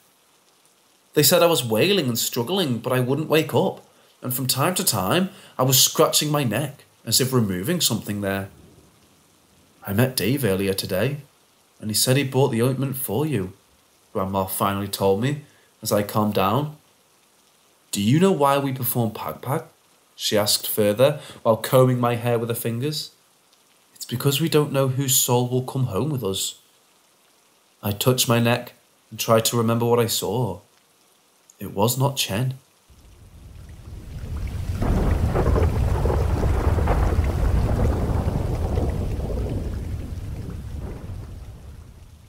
Before getting started, I want to give you a brief backstory on me, the town, and the church that I grew up in, so that you can better understand the situation. I come from a small town in northern Minnesota, where everybody literally knows everybody. Growing up, I attended the same Lutheran church that my family has attended for generations, since before the structure was brought from the country into town in the 1940s. I know every corner and sound in that church, as I might as well have lived there growing up. I know a lot of the history, but unfortunately not enough to answer some of the questions I have about who is haunting it. For my family and I, this started in 2012. The pastor was taking a vacation since he was struggling with depression and had just recruited me to take up the job of typing, printing, folding, and distributing bulletins to our church and our sister church in the country. My father, brother, and sister would often help with the tasks of printing and folding. Since we're so bad about procrastinating, this usually happened at the last minute, later on Saturday night. One day, when we were all on our way to church to work on the bulletins, my dad and brother were telling my sister and I about what had happened to them on 2 separate occasions weeks before. My dad is a deacon for the church and had brought my brother along late on these Saturday nights to help him set up for communion the next Sundays. Now, the church used to have this old rotary phone for decades before someone finally decided to upgrade to a newer model in 2010. The phone is in the basement, right outside the door of the kitchen. Outside the kitchen, there is a larger room with a bunch of tables for when we have potluck or adult Sunday school. My dad and brother were in the area with the tables, not far from the kitchen, when they heard the old rotary phone start to sing. If you're old enough, you remember that those phones made more of a betraying sort of noise, much different from the phones they have now. My dad didn't pick up because A, he was in no mood to talk to anyone on the phone. B, who calls a church that late in the evening when no one is likely to be there, and you can find the pastor's number in the phone book? And C, Dad knew they had a new phone that didn't ring like that. So they kept working, but the rotary phone that wasn't there anymore kept ringing from the same wall on which it used to hang. The second Saturday that my dad and brother were there, they were in the basement again, working on communion, when they heard steady, heavy footsteps walking up and down the aisle between the pews upstairs. The actual chapel was right above where the basement is, and those footsteps didn't stop, didn't step up where the altar is, didn't come out of the chapel, just steadily walked back and forth, up and down the aisle, for the whole period of time they were there. And they would have known if someone else was in the church. They had already been to the altar to collect the items needed for communion. Any of the doors leading into the church aren't far, and if someone had come in, they would have said hello so they wouldn't spook my dad and brother. Fast forward a few weeks to us working on the bulletins in the basement. I had been a little spooked by what had happened and kind of pissed that they hadn't told our mom, my sister and I sooner. We finished folding and counting the bulletins, and Dad had found an old photo album under the desk the printer sits on when he heard those steady, heavy footsteps again. This time, they're coming from the staircase that leads from the altar into the kitchen, just across the basement from us. We couldn't see the actual stairs, but it was obvious that someone was walking and wouldn't pause at all, not even to turn around and go back up or down the steps. My siblings and I were shitting our pants and trying to talk Dad into maybe looking at the photo album another time, when some spirit or something was walking up and down the staircase, not 30 feet away from us. This was my first real experience with the paranormal. I had watched TV shows and stuff about it to be done with friends when I was a kid, And you think that you'll be so brave if that sort of thing actually happens to you someday. But it is freaky as hell. I wanted to go and look up those stairs, but I just could not bring myself to do so. I still wish I would have, but I still remember how scary it was, and know that I couldn't have done that. My old math teacher had gone to the same church, and her and my dad got along pretty well, since they're both actual geniuses and math junkies. A few months after the staircase thing happened, my dad said he was talking with her after church, when he brought up what had happened to us. She played piano for the Sunday school and would sometimes stay late to organise and practice for Sunday. She said that one night when she was there, she was sitting up by the altar, at the piano, which is actually in front of the stairs where we had heard our footsteps, when she hears the steady, heavy footsteps going up and down the stairs leading to the balcony, which is the area of the church that overlooks everything else. Since she's a teacher, she thought maybe some kids were playing a prank on her, and she called out that she knew it was them, just being dumb. It didn't stop, so she got up and went over to look up the steps. Upon looking, the steps stopped, and there was no one there who could have been making them. Keep in mind that she's a very logical thinker. She was the kind of person that wouldn't have lied about anything like this, and I'm pretty sure my dad and maybe her husband are the only people she's told.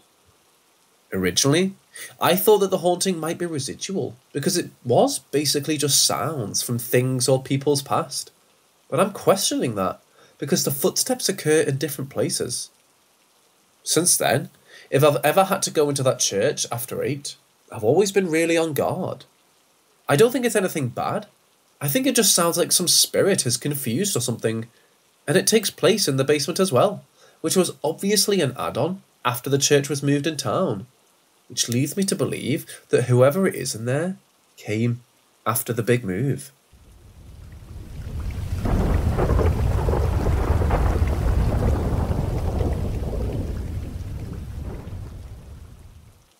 I've always carried these two stories around, so I thought I'd share. First, some information about my great-grandmother, Gigi. She was born to immigrant parents in 1911 and passed away at the age of 94. Her father was an Englishman and her mother was Luxembourgian. Most of her family spoke German as well as English. However, Gigi only knew a little German. Gigi's mother only spoke German and was also almost completely deaf. Gigi relied on either her sisters to translate the mangled German or a crude family sign language they had developed.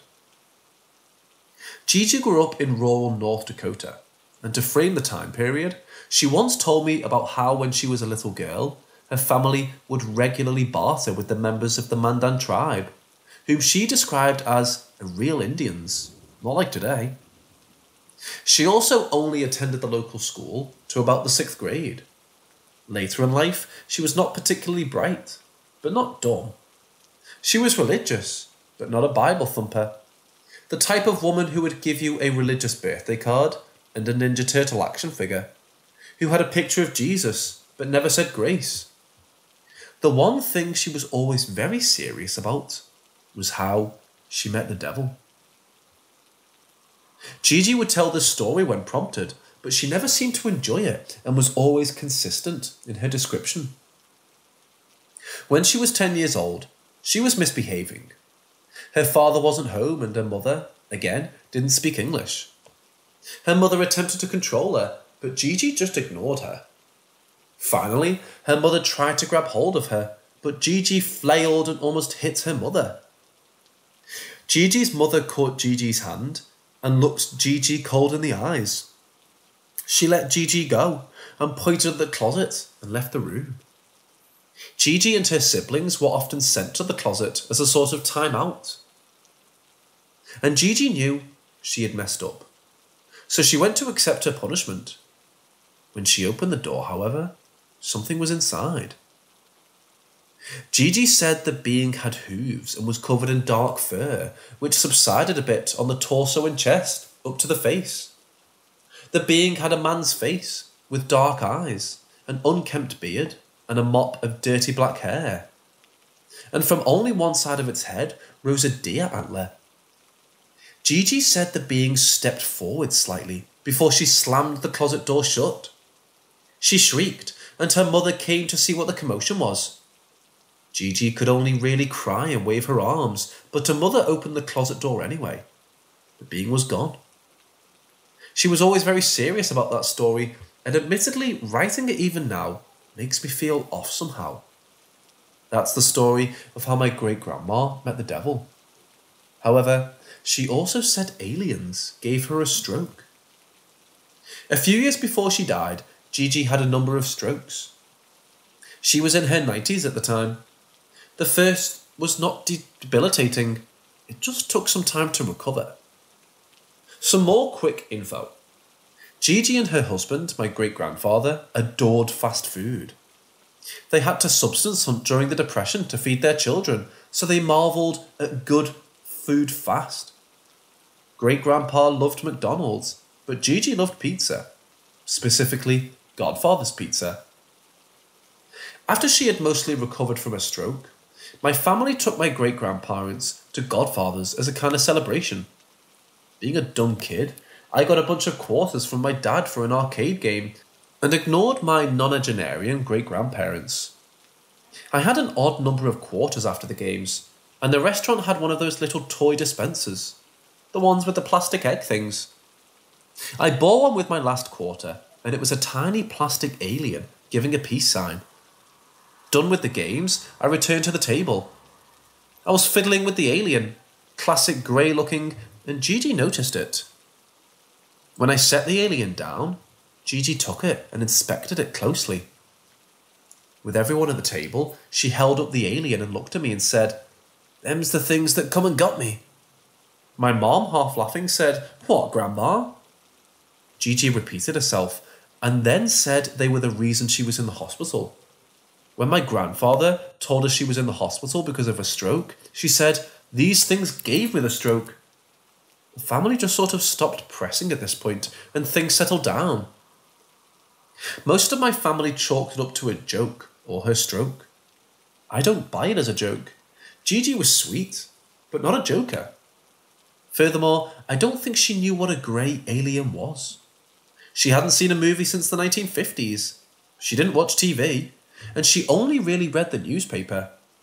She mostly did crafts and listened to music in her spare time.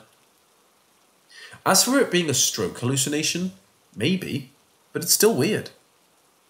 Anywho, those are the stories of how my great-grandmother met the devil and how space aliens gave her a stroke.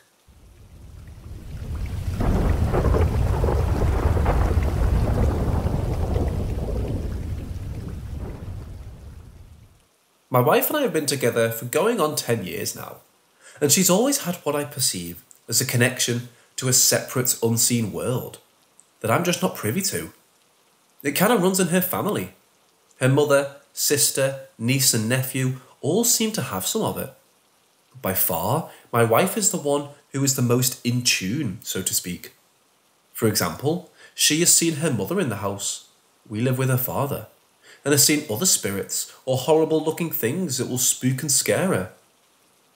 And she has seen my uncle, who passed December 2017, at his house in the same town.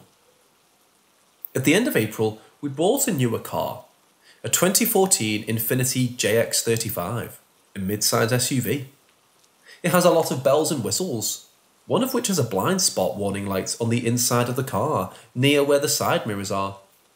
Just a standard LED, I assume, that senses when something of a certain size or dimension or something else is there. Anyway, we live currently in a rural little town, outside a decent city of almost 1 million people. Well, the town that we live in is right outside of it, about 20 minutes drive. Very rural, very open desert in the southwest. Now, as far as I knew when we got the vehicle, those sensors only picked up other vehicles and large objects. I've not really seen if it picks up smaller motorcycles or bicycles. Well, one night, we turn off the highway onto a road that leads into our town, and my wife points out that the sensor light has lit up. Now, this is a 2-lane highway, with a pretty sharp bend after you make the turn off the highway. So when we're going on this road, there's about 5 feet of sand and dirt once you get off the pavement. In this same bend is where, just by the way, the blind spots are, and how the bend is, I assume there has been at least a couple of accidents. However, it would take some reckless driving to really make a bad crash, specifically because you need to turn on and off the highway. Anyway, she points out the light and informs me that she has seen this light or sensor light up frequently, but had just brought this up about a month ago. So now I'm starting to pay more attention to it, because the bend is to the left and the sensor that lights up is the passenger side. Most times I do not see it. That night that she brought it up, I tried to trigger it by driving really close to fences, trash bins, light posts and what have you at varying speeds, but to no avail. It lights up when there's a vehicle, and at random. All this brings us to the events of last night. We bought a house in the city at the end of last month, and have been working on almost a nightly basis to paint and fix it prior to us moving in. We had just finished painting and taping walls and trim at close to 9 PM. It was a nice, clear, not too hot night, and my wife decided that we should open our windows and sunroof and turn off the AC. This is out of the ordinary for us, since we live in a very dry and hot part of the country. So we do. I turn off our street and we're headed to my dad's place to pick up our kids, with the windows down. My wife has her right hand out the window. We're in a decently lit part of town, near a Pep Boys, Walgreens and other stores, when my wife suddenly gives out a scream and shiver and places her face into my arm and is holding onto my arm with both hands, not wanting to look anywhere. Alarmed, because it's not normally this bad, I ask her what's going on. Is she okay? All those basic questions. After about 10 to 15 seconds, she looks back at the window and raises the window, closes the sunroof, and tells me to close mine. I do. It is at this time that she tells me what happened. With her hand out the window, out of the corner of the eye, the same sensor light came on. And as she was turning her head to look, she felt what she described as if a hand had graced the top of her arm and hand. She did not say that she saw anything at this time, and I assume that she just did not make it to look after she left what grazed her arm and hand. After closing the windows and sunroof, she stated that they are not welcome and should leave right now. And about 5 seconds later, she shivered and stated she felt cold for a second, but now it was gone. We went to pick the kids up, go eat dinner with our niece and her aunt that were helping us with the house, and drove separately, and went home. When we were almost home again, we saw the light come on, much closer to the house we currently live in, and I tried to drive really close and slow next to a light pole on our property. Not surprisingly, the pole did not get the sensor to light up, even though it was within 4 feet from our vehicle.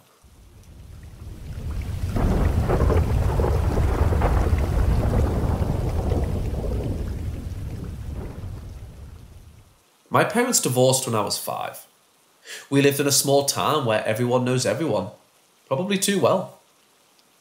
My mother had to find a place and a job quickly, and she ended up working at a convenience store and renting a house near town. The house was built sometime not long before the Civil War. It was old, white on the outside with a green roof and large front porch and green porch ceiling. Inside, the ceilings were about 14 feet high. The walls were tongue and groove.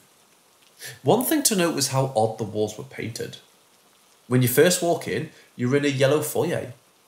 The entrance to the house were double doors, and directly across the foyer were double doors to the living room. To the right was a pink bedroom with purple floors. My mom, my brother and I all slept in this room because it was the only room with a fireplace that was unblocked.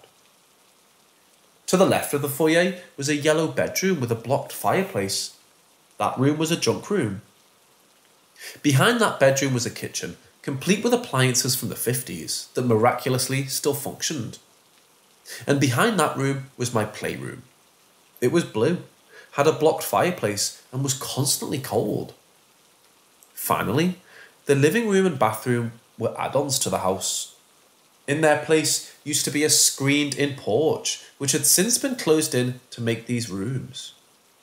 As a result, most interior doors had small window panes going around them, because at one point they were exterior doors. In the back of the house you could see the fields, outhouses, caved-in slave shacks, etc. My childhood memories are spotty at best, but I can relate things that I remember, and things my mother and uncle said. I remember being in the front foyer and looking up at the ceiling, and feeling as if I were dizzy and falling, as if gravity reversed itself. I would often stick my head between my knees and look out behind me, trying to duplicate this feeling. It was scary and fun at the same time. Anytime I, or anyone for that matter, would walk into my playroom, it was always extremely cold. It was so cold that the windows always stayed shut, even in the middle of summer. In the wintertime, that room was unbearable.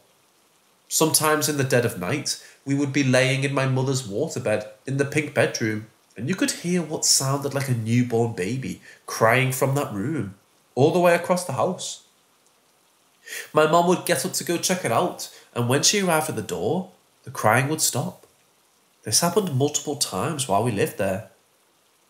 Another time, my mum was dressing in the pink bedroom and looked over to the window to find a man staring at her. She was more angry than shocked and ran outside to confront him, only to find no one present. My uncle would frequently stay over and would often have objects fly at him, doors slam behind him. Whatever was there clearly never wanted him around. One incident stands vivid in my head. My mother and I were sitting on the couch, and that playroom door was in view of where we were sitting. We were watching TV, and we heard the click and turn of a door handle. The door to the playroom opened on its own, and then slammed shut with enough force to crack one of the window panes surrounding the door. There were no windows open, and the only other person in the house was my younger brother. These doors were heavy, solid wood with huge brass doorknobs. There was no way that door should have done that on its own. My mother looked over at me and said, "I think it's time we go to bed."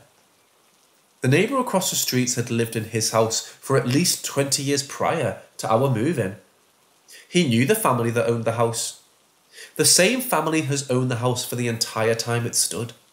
So he was told, around this turn of the century, a woman lived in the house. She wasn't mentally well, and at some point she gave birth to a baby. The baby was deformed, and she killed it and burned it in the fireplace. This is how my uncle tells it. My mother says that the neighbour told her that the baby was stillborn and was cremated in the fireplace. We don't know for sure, but likely it was my playroom that the baby was cremated in. We moved out in the summer of 1996, and no one has lived in that house since. I would ask my stepmother about it from time to time, and I even went looking for it once. The house is so overgrown that it's hard to spot from the road. It sits vacant, rotting and decaying.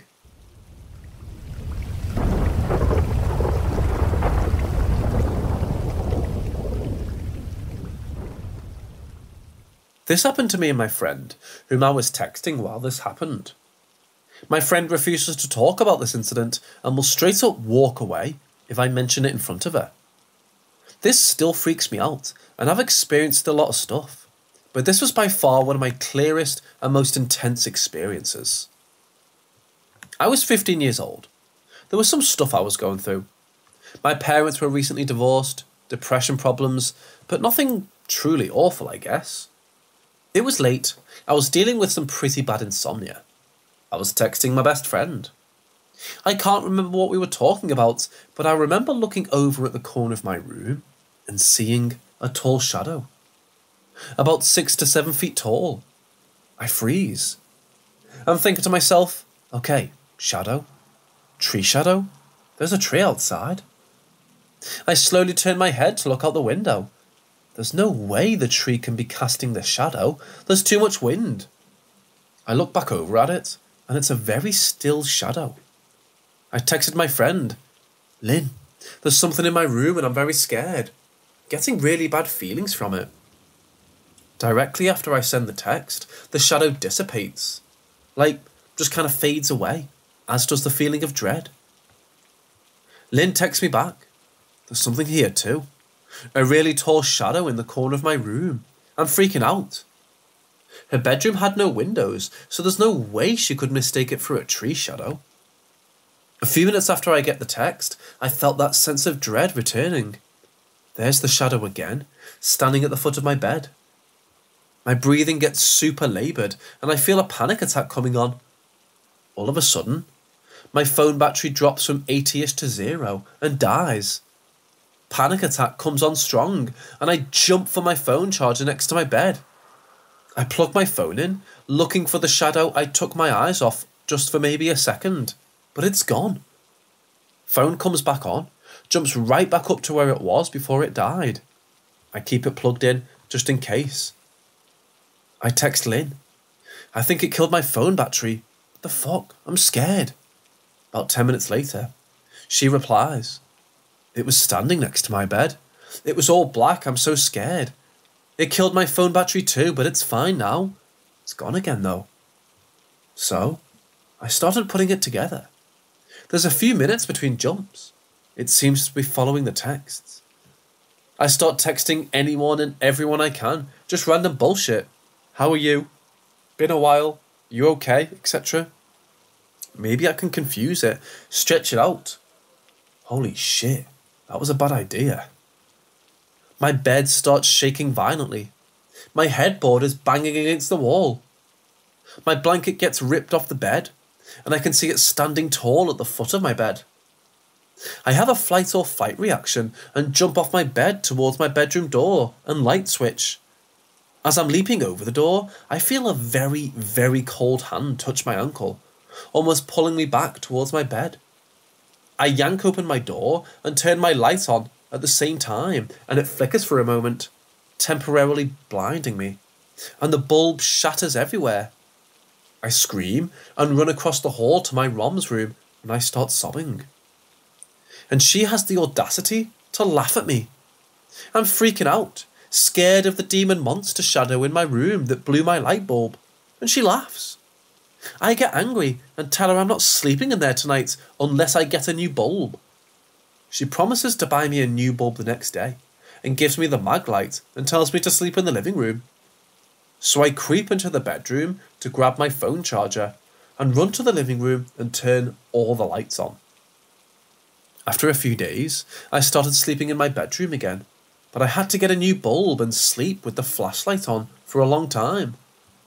So, yeah, Lynn refuses to talk about it.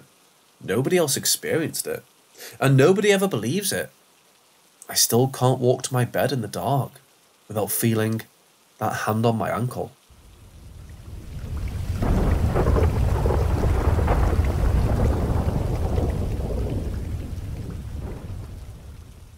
I was around 11 or 12 years old. About midsummer, one of my friends from a nearby town was staying at my house for the week, maybe 2. Could have been 3. That's how we rolled back then. We were the kids who often carried sticks or other weapons on our treks through the countryside. For protection, of course, not because we thought it made us look cool. As we wanted to do, we were out and about late one night, just doing our thing. I have no idea what day it was, but I think it was a weekday. It was late, sometime after 11 PM, when we decided to take a walk through the fairly new homes built next to my house. People had been living in the new houses for maybe a year or so at that point. As we're walking past one house, we can see some light flickering from the basement window. Naturally, that caught our attention, as all lights were off in the houses and no one seemed to be up. For science, we decided to take a peek and see what was going on. We get down and crawl up to the little half window and look in. The lights are off. We don't see anyone there. Just a cake. In the middle of an empty room sat a small table with a birthday cake on it, candles burning, creating the light. I don't know how long we laid there watching the candles burn, but it was long enough for us to notice there were no people in the room. No one blowing out the candles. No one waiting for their piece of cake. No one. It finally dawns on us that it's pretty strange to have a birthday party at midnight. Enter the unease. Now, this particular friend, I would learn over the years, was my ride or die friend. This was only the first time we walked like crazy together. With an obvious mystery on our hands, we decide to investigate. We walk to the front of the house. No cars in the driveway. No porch light on. No lights on in the house. Strange. We start going around the house, brazenly looking in the windows. We look in the garage window. No cars. To the next window. No one. No movement. No lights. No sound. Next windows. Bedrooms. From the little we could see past the shades. No light. No movement. No people. There's a basement window on the side too. Dark. See and hear nothing. Onto the back. Big, empty, dark, unoccupied living room. Still no light or movement. We can see into the kitchen. No one. This house does not seem to have people in it. It's furnished, so someone lives there. Back to the original side. Flickering light from the basement window. We crawl up and look again. There is a birthday cake, candles lit, on a table in the middle of an empty basement. Seriously, what is this? We can't wrap our brains around this scene. So, we wait. Absolutely nothing happens. We wait and watch the candles flicker. Nothing. I don't know how long we laid there, but we gave it a good while. Only the lonely cake with flickering candles. After 30 minutes or longer, we get up, walk around the house again, verify it's still unoccupied, and stare at each other. Why is there a lit birthday cake sitting all alone in a basement? Who put it there, and where are they now? Who was supposed to be having cake at midnight? The fuck is going on here? The more we talked about it, the weirder it seemed, until we properly spooked ourselves. One last peek. Yep, cake is still there, still alone. Time to leave. This wasn't our problem to solve, and we were tired, so we walked back to my house to go to bed. To this day, my friend and I bring this up. It was just a curious happening in my childhood with no explanation. It was just about the creepiest thing I've ever seen, without it actually being scary. A single cake, alone in a basement, wishing a person who wasn't there a happy birthday. I guess you don't always get answers. Some things are just a mystery. I kind of appreciate that. Sometimes not knowing is more interesting than the truth.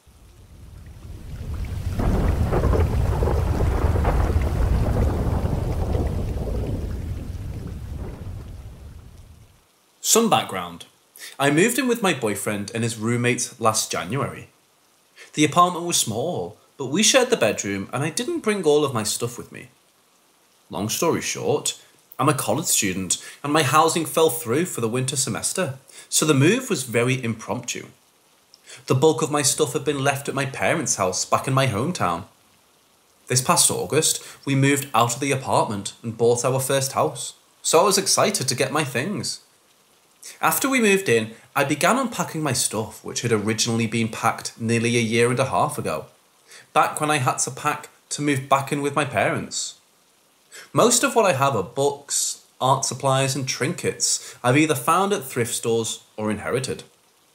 After enough things were discarded or donated or organised, I was finally able to bring my cat home since I couldn't bring her to the previous apartment. As I started unpacking my things, which had all been moved to the basement so I could have space to sort and whatnot, the basement started to feel strange. Even when the lights were on, I felt like I was somewhere I shouldn't be. I explained this uneasiness to my boyfriend, but he doesn't believe in anything he can't see or explain. So he disregarded my uneasiness as getting used to our new home and the emotional tax I was feeling from discarding items I had outgrown or no longer wanted. I agreed, since I knew sorting and tossing made me emotional, and it often made me a bit irrational. The problem? Then, my cat came over.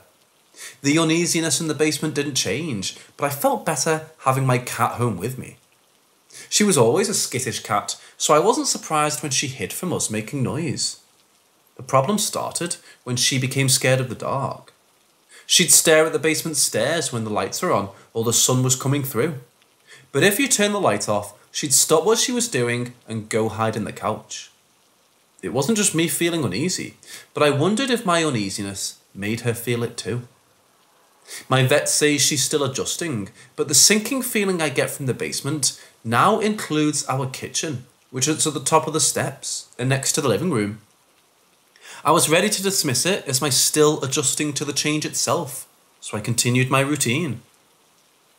Earlier tonight, I was washing out my coffee cup in the kitchen and getting ready for bed. I turned the light off, but forgot my phone, so I turned around to turn the light on. When I did, at the top of the stairs, I saw a face staring at me. It was leaned out at the top of the doorframe as if it was standing behind the wall. It was a pale, fleshy colour with hollow eyes and long, thinning, greasy blonde hair. If it had a mouth, I don't remember it. I ran to the stairwell going upstairs, grabbed my cat, who had already retreated to the landing, and ran into our bedroom, closing the door behind me. This was just an hour ago. My boyfriend is worried about the stress of moving across the state, the pandemic, my father's failing health, and my classes are too much for me, all at once. He went downstairs and grabbed my phone, but wanted me to call my former therapist in the morning. I'm honestly worried that I brought something with me when I went to my hometown to gather my old things. Everything was fine until it got here, before I unpacked it, before bringing these things back into my life. Until his apartment in January, I've always lived in uneasy places. But it wasn't until I lived without it that I realised I had been. Our home was fine, everything felt normal until my stuff was brought over, so I honestly don't think it's our home itself.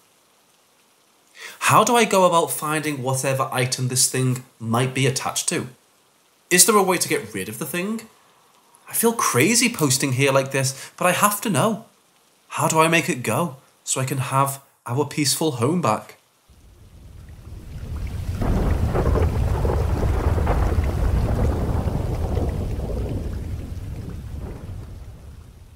My ex and I were managing and maintaining an old apartment building.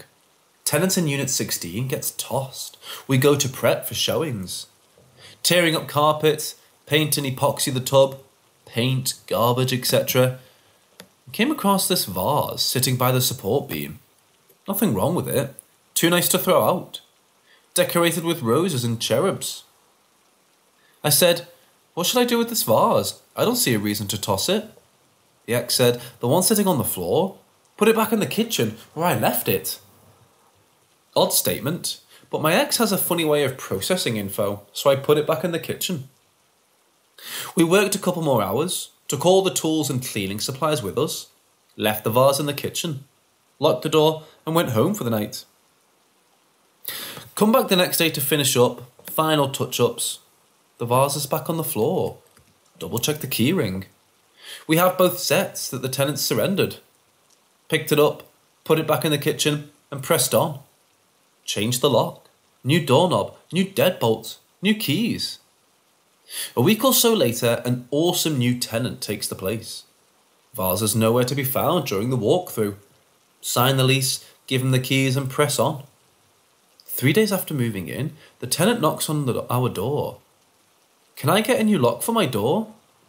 "You just replaced it." "It is a new lock, but yeah, we can do that." "Everything okay?" "I think someone has been in my place, but nothing has been taken. Thanks." Next day, the tenant comes home. A new lock gets installed in front of him, so he knows there's nothing sketchy. Lock works, everyone is happy. I started hanging out with the tenants because everyone else in the area sucked. I dropped my ass on the couch, and what do I see sitting by the TV? That vase. "So, what made you think someone had been in here when you asked for a new lock, if nothing was taken?" "That vase.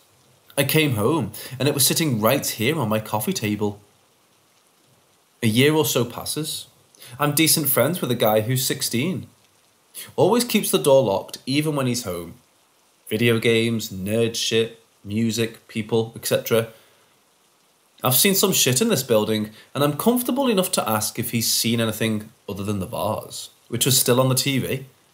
He tells me about a woman in white, how he's been placed in the hallway and climbing the stairs, children's voices in his kitchen, and cold spots. Tenant said, And that shit right there is driving me nuts too. I locked that door behind you, knob and the bolt. The door just opened. Sure enough, the door was halfway open. He goes on about the door opening itself after he's locked it. I've seen this door just click and fall open after I've locked it. It's happened in front of a lot of people. He frequently had guests. Said he even came home a few times to find his door just sitting open. I don't know if you've ever had to deal with tenants, but they get jumpy when they find their doors open and instant distrust of maintenance. So I took the master copy off the main key ring and kept it with me at all times. Shit still happened. After a while, it started to escalate. Things were moved, things were missing. Holmes started really to get nervous. So I started doing my own rounds, walkthroughs, and made sure his door was closed and locked. Never found it open or unlocked, without explanation. At this point, when we were hanging out, the door would unlock, open, and then something would either fall off the wall or off a shelf right there in front of everyone. He was there for maybe 2 years before he was happy to hand his keys over. Asked what he did with the vase. Said he left it in the kitchen. I'm not about to fuck with it. Did a walk through the next day. He was sitting by the beam.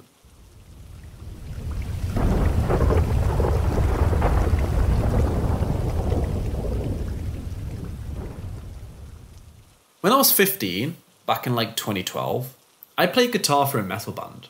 Metal bands like Demons and Ghosts and all that. We were hanging out at the drummer Elliot's house. Just him, our friend Nathan, his girlfriend Kendra, a girl named Hannah, my current girlfriend Ashton, and myself.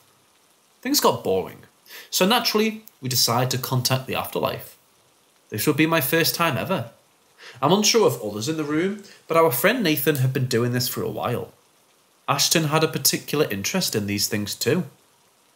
Nathan lights 5 candles in the shape of a star.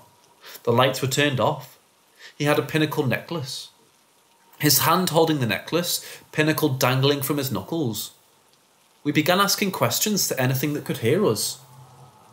Hello, are you with us? Is there anything with us? Those types of questions. We asked it to reveal itself. The pinnacle moved faster, swinging over the candles with every question. Nathan's hand is still at night. Blood was introduced by Nathan, the pinnacle now covered in his own. No one else used their blood. The activity picked up. A notebook flew across the room. Our friend Hannah had 3 scratches on her upper back, parallel to each other. I heard what sounded like an animal growling, deeply. Deeper than any growl I'd ever heard, and I listened to that heavy music, so I knew what a growl sounded like. It was almost within the walls. It was like I was hearing it, not within my ears, but with my mind's ear, if that makes sense. The growling was in the walls, but also in my ear simultaneously. Nathan began feeling a burning sensation across his chest, from his right hip to his left shoulder. We stopped the encounter. No goodbyes, no closing anything, just turning the lights on, blowing out the candles and talking. Hannah showed her scratches. Nathan showed where that sensation was. Both red, both the same characteristics. Elliot mentioned to us shortly after the encounter that the previous owner of the home was an abusive alcoholic. He forced his son into the car with him while drunk and ended up crashing the car, killing both father and son. We concluded that Nathan's burn mark, being from hip diagonally to shoulder, was consistent with a seatbelt burn one would get in a car accident, which was quite likely to be on the previous owner of the house's body after the crash. That wasn't the end of it. For months, Elliot reported to us that he would hear whispers, that he would see his dog barking at nothing, that things would move, that he would feel watched. He would hear things in his ear saying his name. Elliot, consumed in fear, confessed the incident to his mother, who had also been a witness to the paranormal events in the house. They didn't think the other would believe them. I don't know any of her recounts, just that she had them. They said the house had been cleansed and blessed shortly after, I believe with holy water and sage. We're in the Bible Belt, so it's hard to imagine the social dilemma of telling a preacher what you've been experiencing. We would go back over there to that house, to that same room. It was never the same again. The energies between us were strained, and I believe everyone could read the fear in each other's eyes, but were too scared to mention it. I'm 23 now. My friends make me tell the story at campfires. I want to understand it more deeply. So if anyone would like to add to this, or help enlighten me on what we would have encountered, how it could be affecting us today, and if someone could please relate to me on the whole hearing it within your mind but also in the wars thing, that would help a lot. Nathan is also currently on hard drugs. He's constantly fighting for an identity. We haven't talked in years. I believe I really just want some answers.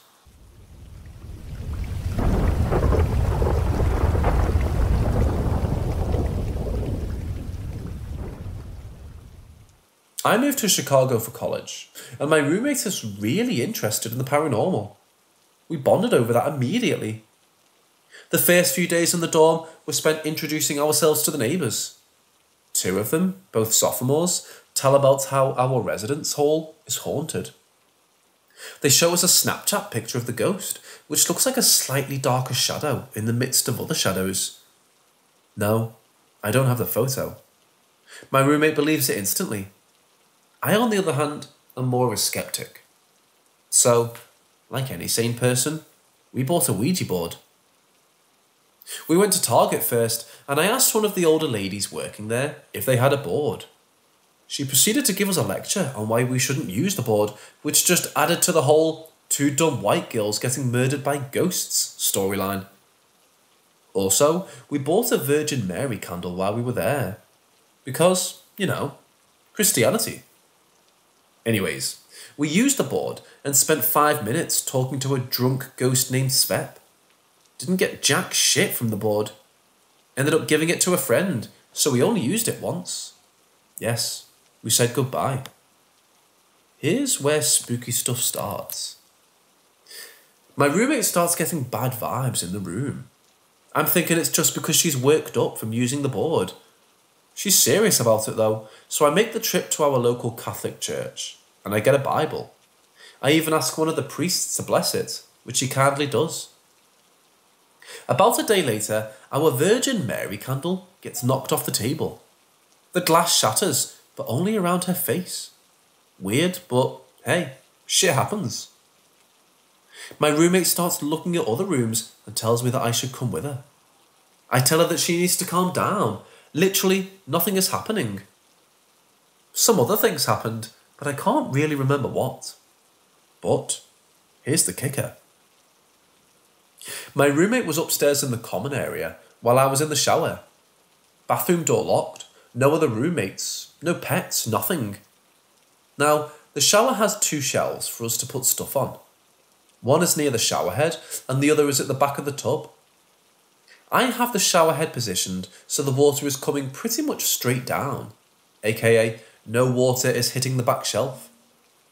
That shelf was mine, so everything I needed was up there, including my razor. So, I'm washing under the water when I suddenly feel something hit the back of my calf and fall to the floor. I look and see my razor down there. Now that was weird, because my razor wasn't anywhere near the edge of the shelf, and neither I nor the water could have knocked it off. I just got hit by a razor with no solid explanation for how it happened. None of that scared me. This is what scared me. In the condensation that formed on the shower wall, I could see the path of the razor tool. It was like something was pressing it against the wall as it fell. The razor's path went up and then down. It lifted up, then came down on me.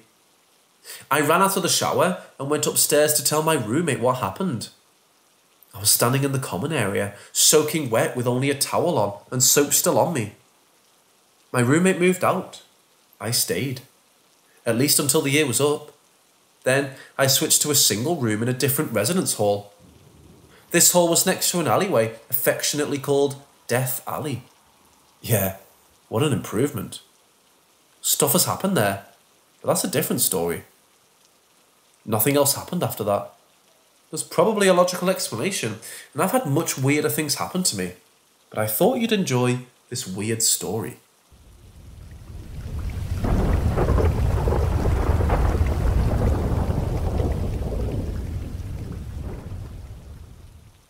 I'm staying with some family in a very rural area.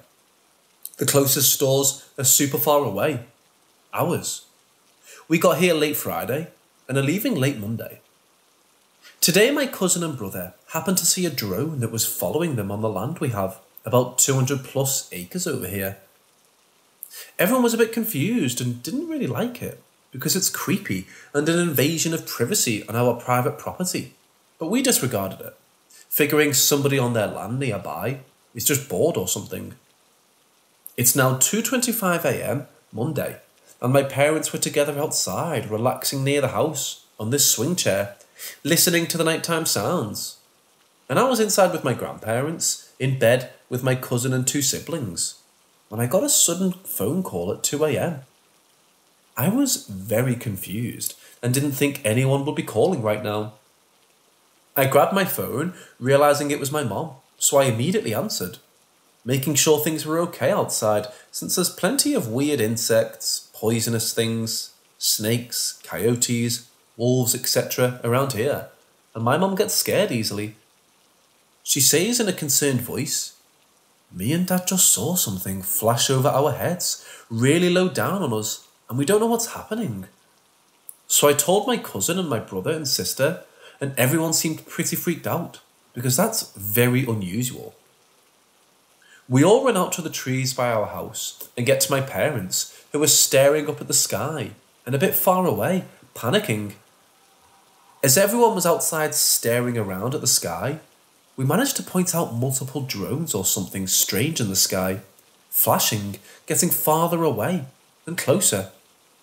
We saw one, then another, but then we saw up to 5 and some disappearing. We thought for a moment, oh, stars. But why would my parents have something on them, shining, and they heard whirring sounds?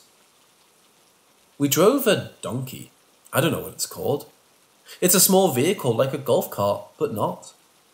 But we drove it into the field it was closest to, and we shined a spotlight on it where it was right above the trees. It started coming towards us, and then I saw something weird by it that suddenly went fast towards it. Then it stopped and fell in the woods. So we started driving away and went back home. But then my dad drove over there with my cousin and siblings and my mom. And then my grandma came out onto the porch of the house and was waiting for them to come back while they looked for drones in the sky themselves. I went inside because I was getting bugs on me and disliked it a lot. I started hearing weird noises from outside the house, and I heard a yell. And the dog started howling and barking a lot. And then I heard my mom tell my grandma, I just heard my sister scream. And that's something up with the cows my grandparents own. After a bit, my fam all came back, and they're still outside. But my sister came in to explain what was up, with tears in her eyes and fear on her face. She said they went out there and everything was absolutely fine. But then the cows started acting weird, and then she heard it. A loud woman scream, and the UFO was getting closer, flashing green and red. So they drove fast back to us. Everyone's so confused and freaked the hell out. What's happening? Why are these things watching us? Why are there so many? What are they and why? And isn't this illegal? Is it something bad?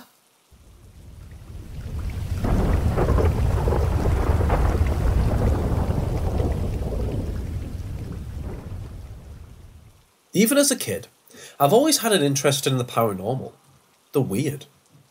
It's an interest that has followed me into my adult life, sometimes to startling effect. Before I begin, I will say that I'd always believed in ghosts and things of that ilk. Yet at the same time, there'd been some skepticism, mostly because, prior to these circumstances about which I'm going to tell you, I hadn't experienced anything concrete, for lack of a better word. 5 or 6 years ago, 2 female friends, Ashley and Lindsay, and I were sitting on Lindsay's bed, shooting the shit and whatnot, not in the slightest prepared for what was about to transpire. At the time, I had known Lindsay for a few years, and Ashley had just been recently indoctrinated into our little clan of friends. Anyway, one of us, I can't remember who, was in the middle of a sentence when out of the blue, Lindsay's cell phone rang. She looked at her phone, and after a few seconds she exclaimed, "The President! Hey, you guys, the President is calling me!" Thinking nothing of it at the time, I took her phone, which was still ringing, and looked at the screen. If you have someone saved in your contacts, when they call you, the contact name is displayed above the phone number. In this case, it was a weird number I'd never seen before, and above said number, it did indeed say, "The President." Her ringtone cut off, call ended. "Do you have someone saved in your contacts under that name?" I asked, to which she replied, "No, I don't think so." "Hang on, let me check." She checked, and there was no one in her contact list under "The President." Weird. Not a minute went by, and we were all still puzzled over this, when the phone rang again above the phone number, "The President." "Answer it," I told her. She did so. Blank line. Called the number back. Zilch, zip, nada. Feeling weirded out and swept by a vague undercurrent of unease, yet curious, I said aloud, seemingly to the air, "Okay, Mr. President, who's sitting to my left?" A minute or so went by, and then again the phone rang. Only this time, instead of saying "the President," it said "Ashley." And she was sitting to my left. This went on for some time, both that night and other nights for a year or more. At one point, at a party down the street, it told me it was my grandma, who at the time had recently passed. I remember breaking into tears right then and there. Once, a few weeks later, at the local dive bar, out on the smoking porch, I had asked the spirit communicating through the phone, what the afterlife was like. "It's heaven, honey." After a while, it had become so commonplace that eventually the novelty of the ordeal died down. That was when things took a turn for the worse. It began to threaten us for ignoring it, saying that it would kill us. At one juncture, sitting around a bonfire, a cartoon image of a skeleton showed up on a screen during one of these aforementioned calls, complete with a yellow flashing background. And then, just as suddenly it had all begun, it stopped. I still have difficulties wrapping my head around. I've numerous witnesses, from people at the bar to the two with whom I'd first experienced it, along with a few hangers-on who were interested in it. And yet, through it all, some skepticism remains.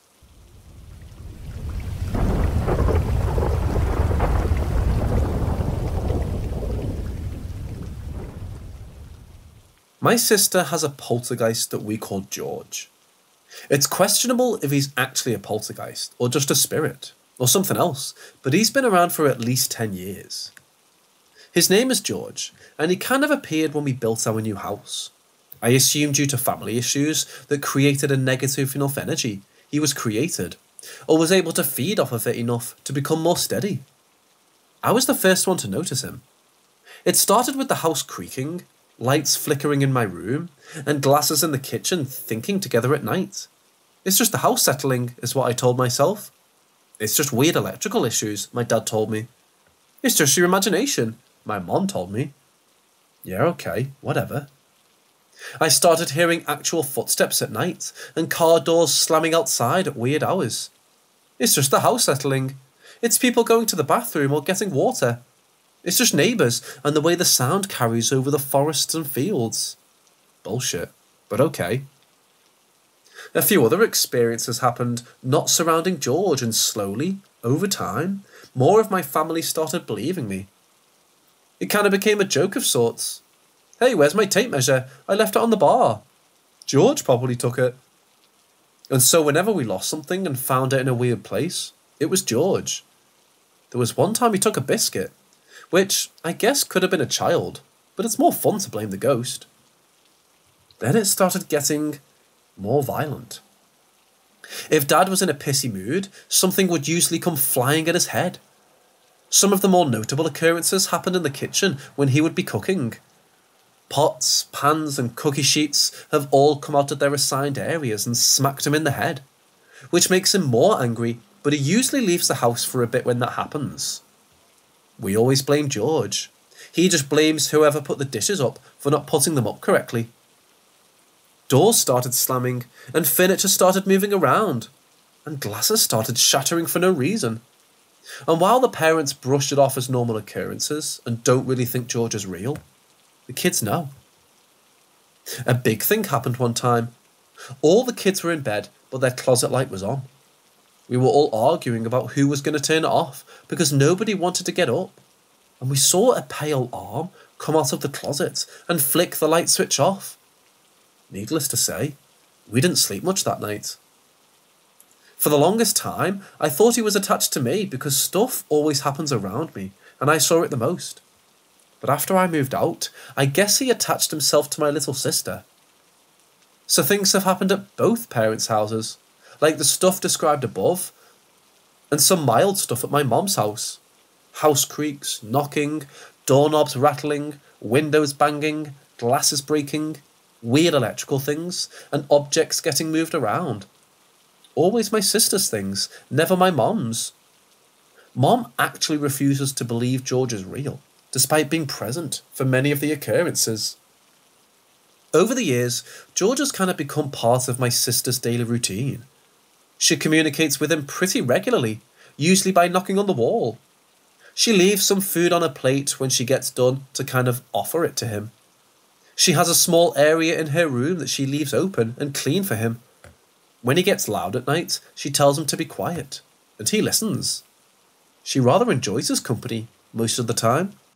She doesn't feel so alone.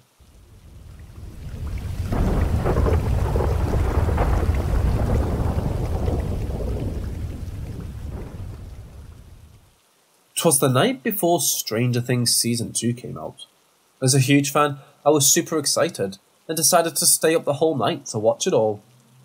I was half awake, half asleep, watching YouTube, when I started hearing a light banging noise on the downstairs window, almost like a bird had flown into it and was flapping its wings against it. Now keep in mind, I live in a heavily wooded area, so it's not uncommon to have animals around your house at night. So naturally, I just ignored it as a bird. Probably about 2 or 3 minutes later, I hear 3 sets of 3 bangs, except it sounded more like a human doing it this time. So I tried to listen if I could hear anything, such as talking or laughing of sorts. I hear nothing at all, like absolutely nothing. So I kind of just ignored it again. Time goes on. 2 or 3 minutes later, more bangs, except this wasn't like a bang a human could do without tools. Like it sounded like the equivalent of someone banging a hammer against the side of my house. At this point I'm scared shitless, and I'm thinking about calling the cops. But I decide I'm gonna just wait, and if it happens one more time, I will. This time, it's at least 5 minutes before the next knock. Now these ones were just like the last one, where it sounded like a hammer, except it was all around my house. It sounded as if there were 100 people banging on the one area at once. The speed at which the bangs were happening was inhuman. At that point, I decided to run to the kitchen to grab a knife. I grabbed my dog and ran up to my room, locking the door. I calmed down for a second, and out of nowhere, my neighbour texts me, asking if I hear the banging too. So at this point, I know I'm not dreaming. At that point, I decided to call 911, as the knocking was still happening. And I'd say a minute later, the knocking stops. Soon after, a few cops came and searched the entire house, yard, and a decent bit of the woods. They looked on the windows and sidings for any sort of handprint or any sort of proof someone was knocking. Absolutely nothing. Now this is the part that really gets me. Earlier that night it was raining, so the ground was quite muddy. So they looked for any sort of shoe prints or animal prints. Absolutely nothing, only prints were their own. Years later, about 2 weeks ago, actually, I was walking through the woods grabbing my motion-activated camera to check the footage. It's about 7 PM, so by no means is it dark out, but it's starting to get a little bit. I'm a decent way into the woods at this point when I hear this god-awful, I don't even know what to call it. It was like wailing, but so damn loud, with some screeches afterwards. The scratches afterwards almost sounded like someone just screaming, but more high and more intense. Like it was so goddamn loud and so terrible sounding. No human could make a noise like that. There was absolutely no way. After that, I hopped on my ATV and gunned it home, not looking back. No joke, when I got home, I checked my phone, and that same neighbour that asked if I heard the knocking texted me while I was in the woods and asked if I heard some sort of screaming. I have absolutely no idea what this could be, but I know I sure as hell don't want to run into it.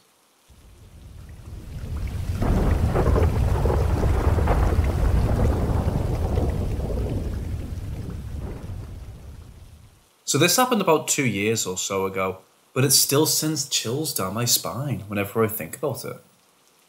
There's a local factory that was made in 1890 and opened in 1891 as a sewing factory, where people handcrafted detachable collars and cuffs. In 1999, it was repurposed as a bunch of little consignment shops throughout the whole building in each room. Today, there's still the original huge elevator shafts with rickety gated doors. Anyways, one night me and my friend decided to go and check out one of the bookshops that just opened up there. We headed downstairs, went and left the store, and eventually took a break on one of the benches before leaving. To our knowledge, nobody else was in the building, or at least in the basement with us.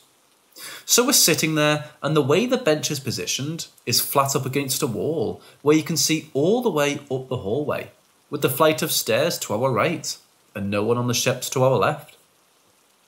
While we were sitting there talking, I started feeling this uncomfortable feeling and tried telling my friend I wanted to leave, and to hurry up, because I didn't like this feeling. He told me to calm down, and that we'd leave in a minute, and the uncomfortable feeling went away. As we were about to get up and go, we saw someone come around the corner and start approaching us. We figured it was the maintenance worker, but that feeling of uncomfortableness came over me again, yet worse this time. Now the way he turned the corner was completely unnatural. He walked to the end of the hallway, stared at the wall in front of him for a solid 5 seconds, and then turned towards us and took a brief pause before coming our way. The way he turned the corner though, it seemed like he just knew we were there and was completely unfazed when he saw us. I would say that's plausible, but we were being fairly quiet, and the hallway was a solid 30 to 40 feet long, so we'd have to be talking decently loud for him to hear us. I went into panic mode, but my friend kept their cool. The place was still open. We weren't breaking any rules, just sitting on this bench. My friend calmly looked at him and just said, "Hi, how you doing?" And the man didn't say anything. He just kept walking towards us at a somewhat rapid pace. I remember looking him in the eyes. He had zero expression. Not anger, not happiness, not confusion. Just nothing. It was very unsettling. Even after my friend said something to him, he was completely unfazed. He was just on a mission to get to us.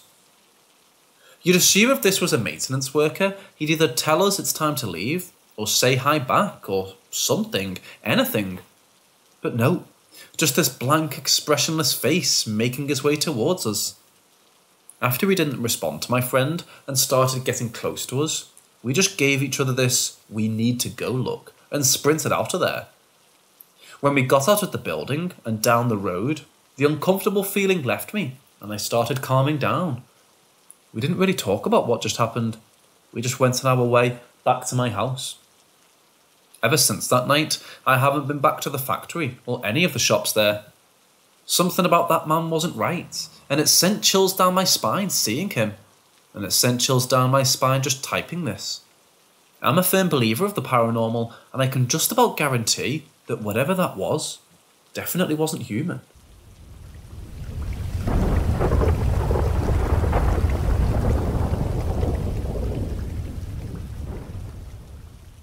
I've always thought that my life was pretty uneventful in the paranormal unexplained category, because I've never seen anything that would turn a skeptic into a believer. However, Lately I find myself discussing the weird stuff to happen in my life with several different people. And I've begun to realise that just because I haven't seen any shadow people or felt a hand grabbing me with no one around, that doesn't mean I haven't had brushes with the paranormal. I have to start off by telling you that my grandmother was a bitch. I know that sounds cold, but let me explain. When my mother was young, my grandmother would tell her to go roll on the floor because her hips were too wide. She would use my mum as a personal assistant to the point where my mum would be forced to tickle her for hours. My mum never had any girl talk with my grandmother, never felt truly loved by her, and always felt that my grandmother saw her as competition. This abuse led to my mum becoming anorexic, eating only 1 can of Campbell's soup a day, and eventually leading her to say fuck it and do a complete 360 to eating whatever she wanted and becoming overweight. My mum has always been through a lot because of my grandmother's mental and emotional abuse. This is where my great-grandmother comes in. She lived in my mum's childhood house with the family until the day she died. My mum called her Nonny, as did her brothers. My mum and Nonny ended up being more like mother and daughter, and my mum would seek her out for advice. She learned a lot of life lessons from Nonny. My mum has told me stories of how she would go to work with Nonny and sit behind the makeup counter with her, playing with the test products. She told me about how her bedroom was above Nonny's and that she would stomp 3 times to say, "I love you." And my great-grandmother would make a broom handle and hit the ceiling 4 times to say, "I love you too." When Nonny died, my mother could sense it. She left the hospital to go home and rest, and when she entered the kitchen, she got this wave of relaxed sadness, if that makes any sense. Relief, yet grief, I guess. A minute later, the phone rang. It was my grandfather calling to say that Nonny had passed. Now, fast forward several years. My mum is married and has a young child, aka me. I don't know exactly what my age was, but I had just started speaking. I wasn't at the age where you would expect one to understand death or care about a past relative. Well, during this time, my mum took me to the park in our neighbourhood. It was just my mum and I, no one else out there with us. My favourite thing at the park has always been the swings, so my mum put me on and started pushing me. A few minutes in, I look over to an empty swing. My mum didn't really notice until I said something that shook her to her core. "Mummy, Nonny is swinging with us." I didn't know about Nonny. My mum never mentioned her, never talked about her, because how would I understand who this person was? And to say that name, a name that was specific to this one person who had passed, was beyond comprehension. My mum asked me, "Who was swinging with us?" I replied, "Nonny." I have no memory of this, but my mum tells me the story all the time. It's one of her favourite memories.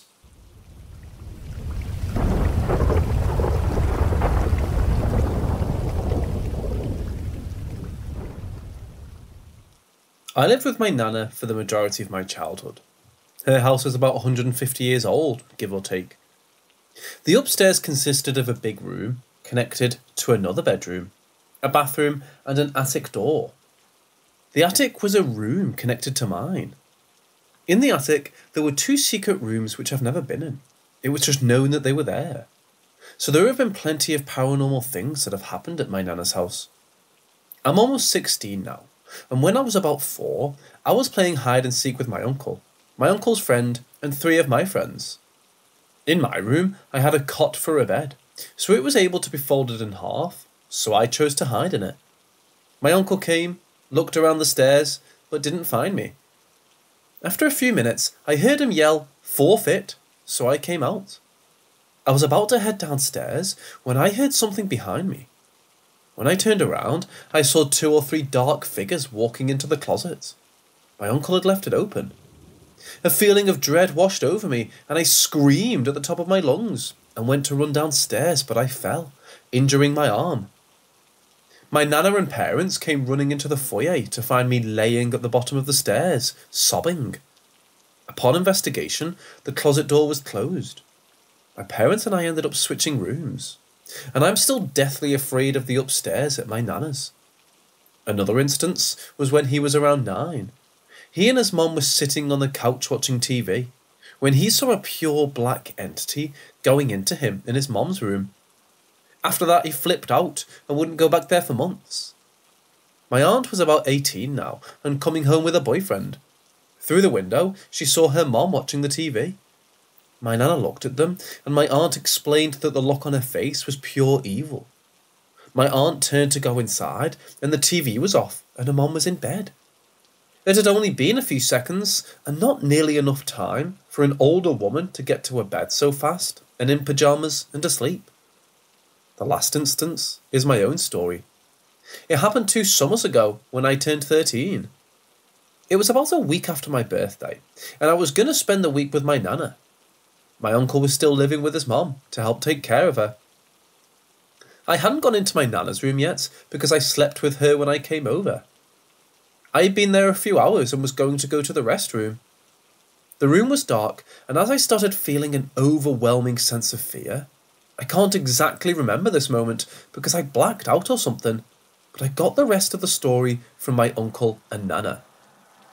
I stopped at the doorway and stared for a few moments, then released a blood-boiling scream.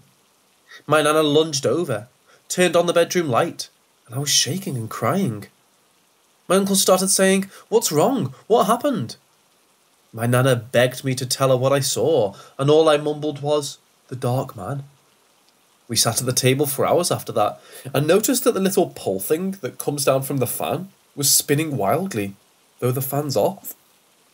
I have many more stories from this house, and one of the neighbours who has lived next to it her whole life has told us so many stories, ranging from a young woman who hung herself there, to people being stabbed, to even a meth head family who would jump out of the windows and beat people in there.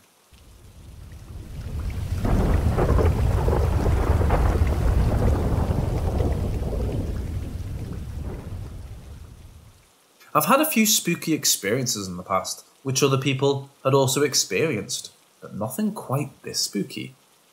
The last thing was probably 10 or so years ago.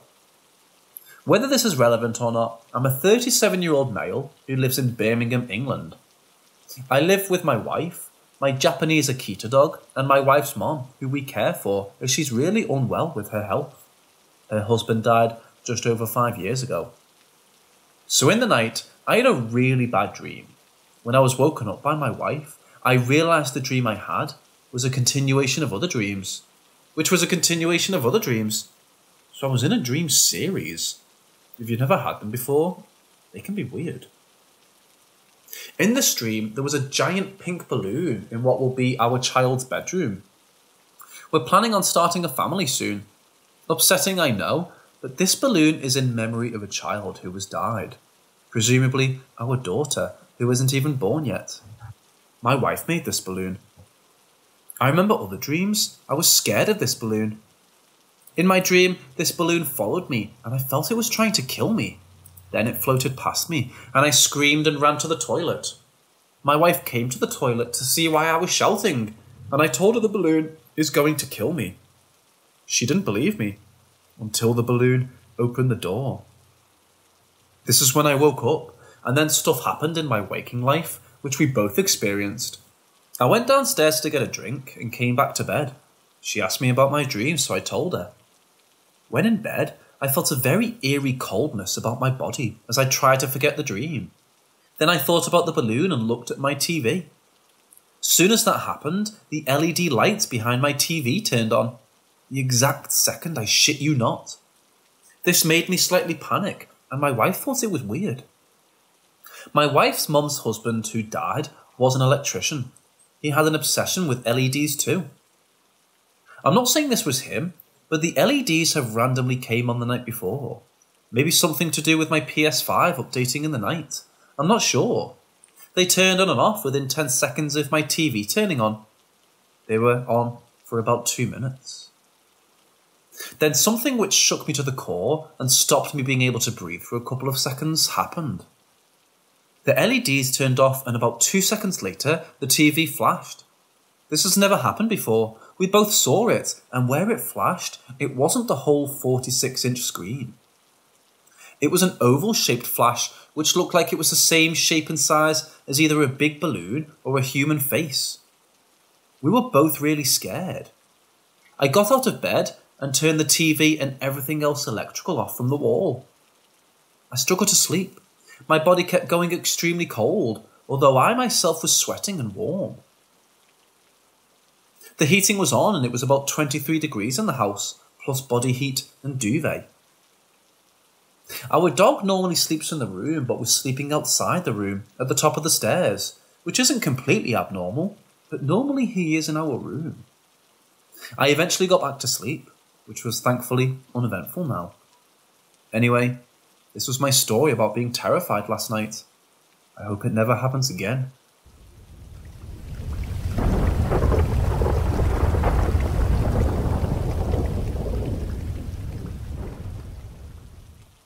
So I just moved into a 5-bedroom house built in 1900 with my boyfriend. The energy in the house has always felt super off. We hear banging a lot and footsteps upstairs. We have 4 roommates, and at least all of us at one point have left the house due to feeling uneasy or scared. Every room in the house has 2 access points in the closet. One to an attic and one to the inside of the wall.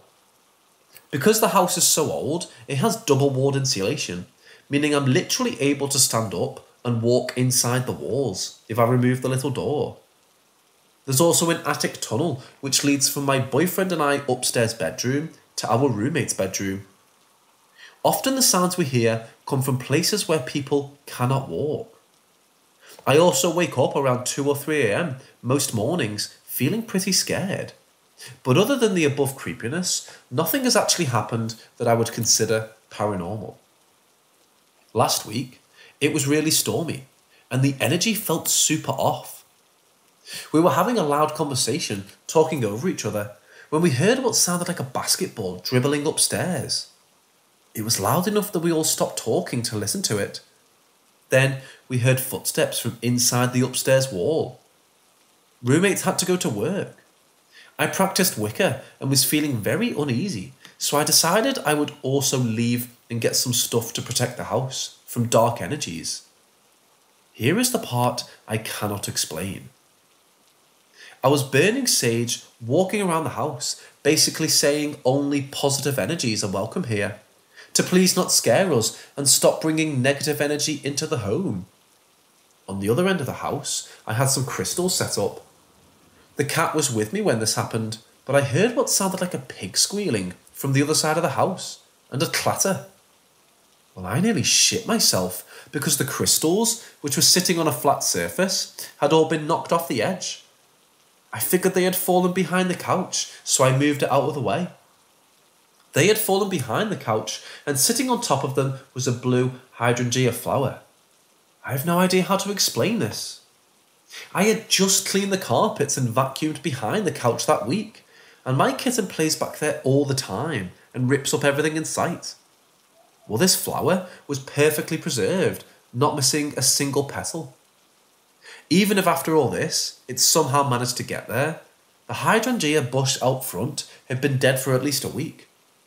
None of my roommates were home or knew I would be blessing the house, so they didn't do it to mess with me. I still feel uneasy on the other side of the house when I'm alone, but on the other side, I found the flower on which I feel peaceful. The only place that gives off really dark vibes is the closet with the creepy tunnel and attic access. Anyway, has this happened to anyone else? Could this be a gift? I do believe in ghosts, but I've never experienced anything like this before.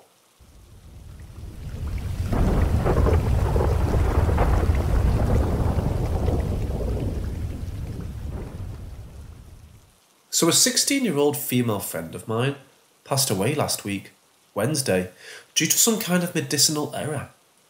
I had a huge crush on her and was planning to confess and ask her out, but I never got the chance. On Wednesday, she was taken to the ICU because her condition was worsening, and at 8 p.m, she passed away. I didn't know about it until the next day, when my friend told me at school. I was so devastated. I cried for God knows how long. Her funeral and cremation was to be on Friday, and all of my friends and I decided to go. On the day of the funeral, we all gathered to our classrooms to go there together. She also has a scent I could easily recognise, and I got that scent in the classroom right before we left. I thought I was imagining things and ignored it. At the funeral, we said goodbyes to her, gave her flowers and letters and all those things you do at a funeral, including crying. I told her I love her, that I will miss her, and left a bouquet of red roses on her chest. Although I said my goodbye, I didn't want to let her go yet. When I got back home, I took a shower and tried to relax, but I could only think about her in things I didn't say and would start crying.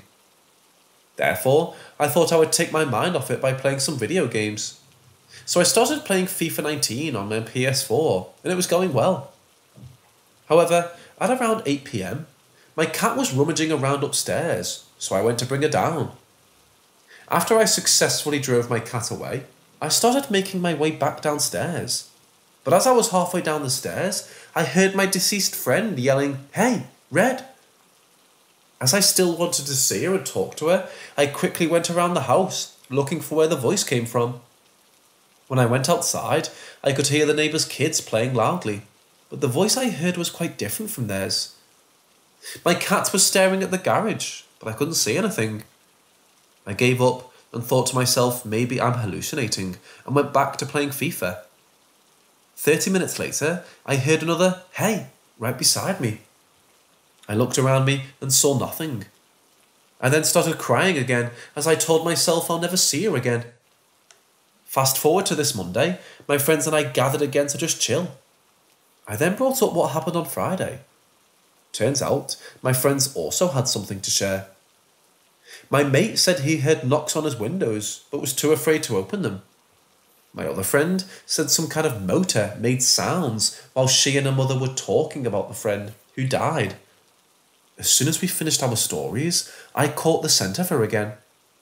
I searched for her, yet nothing. On Tuesday, we did some kind of sermon or ritual that would release her spirit. In the middle of it, I got one last scent of her, as if she was sitting beside me. After that, it was gone. I no longer get those scents or any visits at all to this day. So yeah, that's my story of how I got visited by my crush.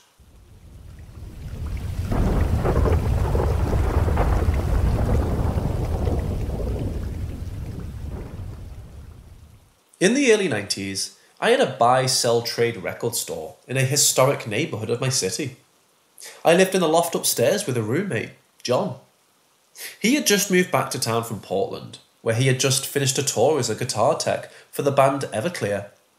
Nothing romantic, just a really nice and easy friendship, with lots of music, laughs, fun and adventure, or misadventure, depending on how you look at it. John was a tall, dark, bushy-haired guy with piercings everywhere, tattoos everywhere, big silver skull rings on his fingers and chains on his waist, long jean shorts, black leather jacket and Doc Marten boots. He presented an imposing figure, but he was just the sweetest guy ever. He had the greatest laugh, perfectly straight white teeth and an unforgettable smile. We got along great, and I loved just hanging out with him. One lazy afternoon, we were up in the loft watching TV. Jerry Springer of all things. It was a bright sunny day, and the south window was open, a gentle breeze coming through. I was seated on my bed against the south wall, with the open windows, and John was seated on a couch to the left of me. He got up to go to the kitchen for something, and I said, "Hey, you should reach into the freezer and get yourself a Dove bar, and grab me one too while you're there." He returned with 2 ice cream Dove bars, one for each of us, and we went about eating them and resumed watching Springer. The TV was on the wall directly across the room from where I sat. As I was looking at the TV, I saw a sudden flash of golden light splash across the wall behind the TV. I had barely enough time to process that, wondering what had caused it, when overhead there was another light or something up on the ceiling. What I saw was like a playing card, like an ace of hearts, only without the A's in the corner. A large heart inside a rectangle shape just appeared out of nowhere on the ceiling above our heads. I looked at John to say something, and he had his head tilted back, scraping the last bit of ice cream off of the stick. Because of this, he saw everything I saw, and he was completely freaking out. His mouth full of ice cream, pointing and trying to say something, his eyes all wide and excited. I was so glad that he saw it too, because I was sure as heck didn't know how to explain it, and I was hoping that he could. I'd lived there for at least 2 years at that point, and had never seen any flashes of light or images on the ceiling or walls before that day. And I never did after that day either. John and I talked about it often, and neither of us could come up with a suitable explanation as to how or why it happened, except to say that that was one crazy haunted loft. If anyone out there knows anything about this kind of paranormal experience, I hope you let me know. It's boggled my mind for years.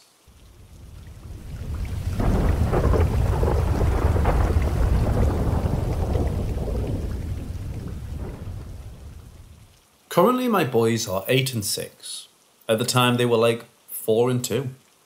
We had been living in one place for about 5 or 6 months, and my oldest kept walking to the corner, looking up and talking.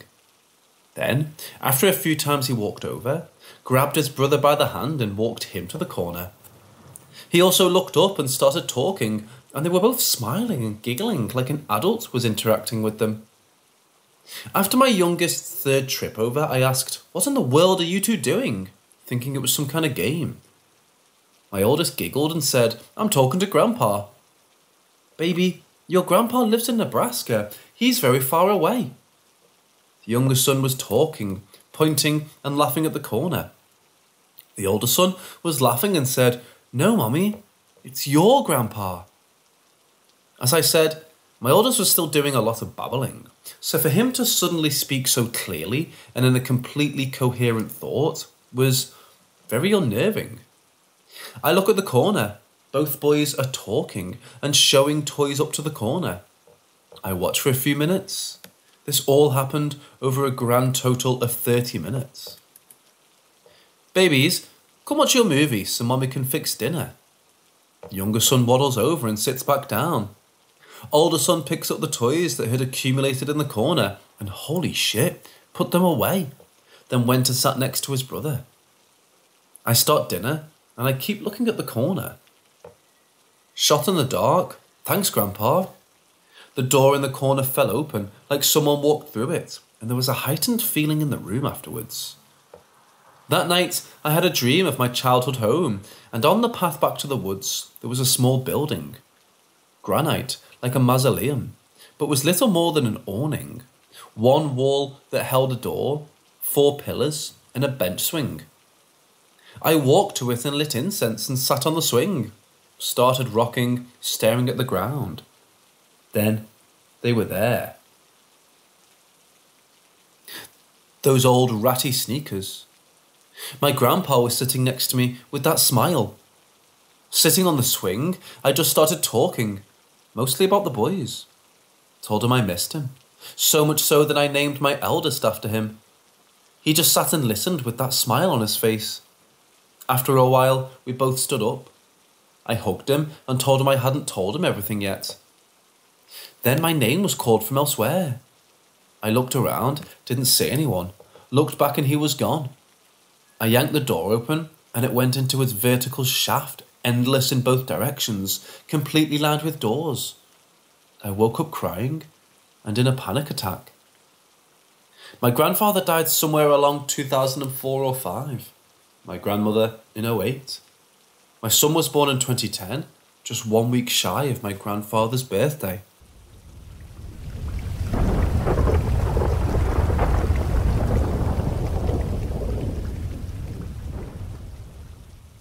One time, my mum and I were going out for lunch. We have 2 dogs. One that's £100 and another that's £50, so they aren't small. My mum told me to let them outside before we left, and so I did. An hour later, we get back, and our dogs are not outside. Okay, maybe I didn't let them out. We checked the house, which is a 1-story, 1,000 square foot place, so not huge. Nothing. Well, maybe they are outside, so they just aren't coming to us. There are plenty of hiding spots in our backyard, with 2 sheds, a lot of trees, and a sectioned off area we call the squirrel yard that the dogs could get into. So I go outside, searching everywhere for them. Nothing. Well, now we're considering the fact that our dogs got out. So we check the perimeter of our yard. We have a 6-foot privacy fence, so our dogs can't jump it. But they've been knowing to dig holes under the fence. Here's the thing, no holes, none. Absolutely no way they could have squeezed under the fence. Now we're thinking someone stole our dogs. Our 100-pound looks like a pit bull mix, so it would make sense because of dog fights, and maybe they took the 51-pound for similar reasons. Well, the thing is, they would have had to climb the privacy fence because the fence is padlocked, and the locks were still in place. So how would they get these dogs over the fence? Nixed that idea, turned to checking our house locks. Maybe they came inside. Nah, everything was locked, even the windows. Well, maybe the dogs are inside and they're hiding. We checked everywhere. Under the beds, in closets, even in rooms that were closed off. Nothing. I go back outside and end up taking the grate off our access point to the crawl space, and I crawl around under the house. They aren't there. Our last bet is to go search the neighbourhood, even though there was logically no way they could have gotten out. We leave the house, all the doors locked per usual, and begin searching. Nothing. An hour later, we came home, planning our next move. I'm about to go into the crawl space again when I hear my mom shouting for me. There, laying in the beds, sound asleep, were our dogs. No one else has keys to our house. No locks were broken. All windows shut and locked. There's no logical way for our dogs to have left our property and suddenly reappear, and they were totally fine. One of them is scared of everything, so I would have made sense for him to be freaking out if something happened. But nope. This took place over the course of 3 hours, from the time we got home to when they reappeared. We still can't figure out how our dogs just disappeared.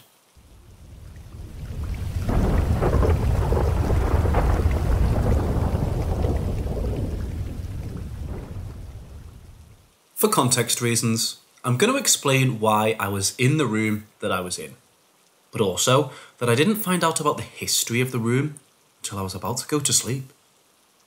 My dad's girlfriend at the time had 2 kids. We were all around the same age, and we're in elementary school, so we got along for the most part.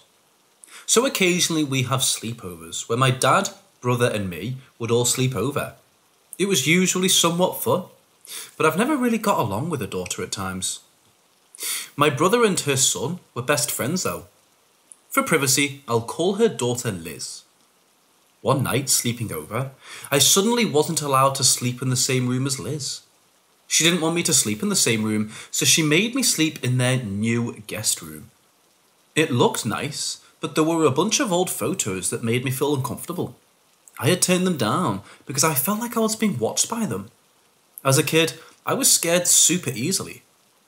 I had taken out my DS and was nice and comfy, drifting to sleep when Liz said goodnight. She also added before leaving that the room I was in was her grandmother's old room. What the heck was my first thought, which was then followed by realisation. Her grandma is dead and has been for a bit more than a week. Once I realised, I opened my little crack in the closet door to fully open.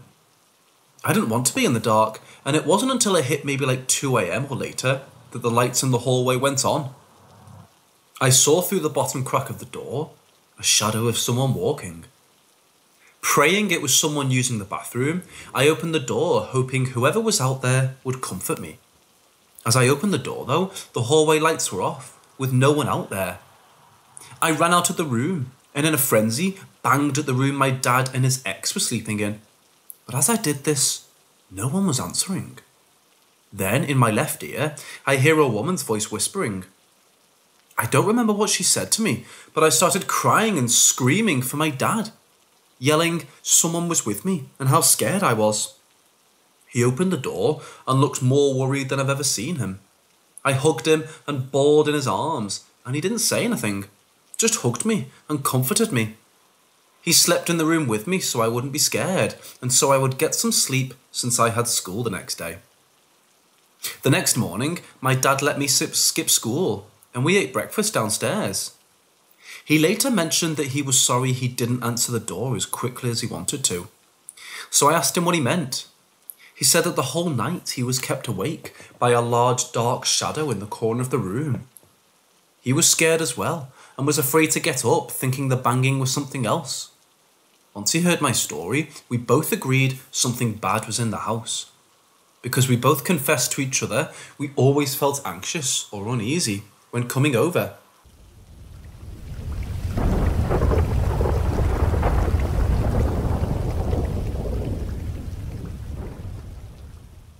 Saturday morning, my friend leaves for work and I go take a shower. I don't close the curtain all the way. I keep seeing a dark-haired woman peeking past. Saturday midday, I'm alone in the apartment and I keep hearing the door, like someone is struggling against the chain. I hear footsteps in the hallway and kitchen. Saturday night, we're laying in bed heavily asleep. I hear the bedroom door shut and I see a shadow on the floor in the gap underneath. Footsteps go down the hall. Dishes shift and rattle in the sink. Steps move out of the living room and stop right by the door. Sunday, my friend D tells me randomly about this little statue that was given to his roommate M by a witch, that something is attached to it. Other people in the building have spoken of a woman being seen and sourceless noises heard. He says M wants to throw it out. Having some experience in these matters, I advised against it. Tuesday midday, I just cannot stay awake for anything. I have a nightmare. D, M and I are in the kitchen discussing the statue. I excuse myself to shower. I close the door, turn the water on, undress, open the curtain to find the water off and the shower head turns. I correct it and hear the door behind me. I press the door closed again and I catch a sight in the mirror. A lock of hair is standing up. I watch in the mirror as it keeps lifting and falling like someone is playing with it. I call out for D and suddenly I am slammed in the shower. I wake up as I scream for D. I'm alone in the apartment. When D came home from work, I told him of the nightmare but didn't go into detail. He said he was going to smash it and went towards it. I protested. He didn't argue. This evening, I took some photos of the statue. I don't know what I was expecting. In the photos I took, I noticed a change in a school picture that's sitting by the statue.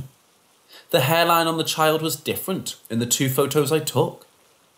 They were perhaps 3 seconds apart, taken from the same place and position. Just to make sure I wasn't seeing things, I sent the photos to a few friends with no context other than find the difference. While I've had several experiences with the paranormal, I've never had nightmares in tandem with them. And the presence feels heavy in a sense. Like, you know when someone is really mad at you and they come into the same room, but they don't say anything to you and actively avoid eye contact? Feels like that. Nor have I had something like this happen with pictures. I know some of this sounds horrendously cliché, but it's true. Any inputs anyone has is appreciated.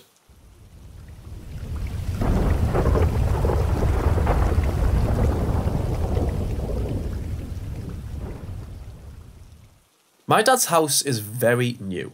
We built it ourselves. At the time this took place, it was barely a year old. Our land, however, is old. We've seen ghosts there before. Lots of weird stuff happens. It's also a bit swampy in the woods. It goes from grassy fields to swampy woods pretty fast on the south end of our land, and that's the area my window faces. I was 10 or 11, laying in bed one night. My dad was going on a business trip. I was home alone with Mom. Well, being a 10-year-old kid, I didn't really like sleeping that much. But it was late, so I was trying at least. I look out my window above the forest and see a floating blue orb. The logical part of my brain kicks in. Is my uncle spotlighting a raccoon? No, it's a blue ball, not a yellow or white light. What is this? I look at it for a minute before I run to get my mom. She was up late reading a novel, so I pulled her back to my room and told her to look at the orb. It had disappeared. She told me it was my overactive imagination and tucked me into bed again. I rolled over dejected, still unable to sleep. I'm going to guess about 10 minutes later, I look outside again and the orb is back, but a little closer. It's hovering in front of the trees, a bit lower. It's not any brighter, just closer. So I ran to get Mom again, who was still awake. By the time she gets back to my room, it's gone again. This happens a few more times, each time the orb getting closer. My mom had gotten very annoyed with me and told me not to bother her again after the 4th or 5th time. I'm laying in bed, looking out the window, when it appears directly outside the glass. I'm frozen in fear. What is it? What did it want? Was it going to hurt me? Why? It floated through my window, into my room. It is an orb, but it's not completely illuminating my room. It's just a faint glow. It keeps floating closer to me until it's at the foot of my bed, and I black out. I woke up sometime later, not sure exactly. The moon is still in the same general location, so not too long. I run to my window to see if the orb is still there, but instead I'm greeted with a flash of memory from some other time.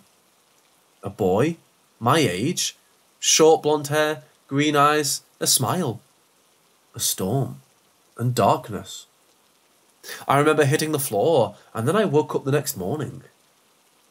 This isn't the first time I saw the boy. I had seen him in a dream before, when I was a little girl. But I won't get into that here, since that was a dream and not a real encounter.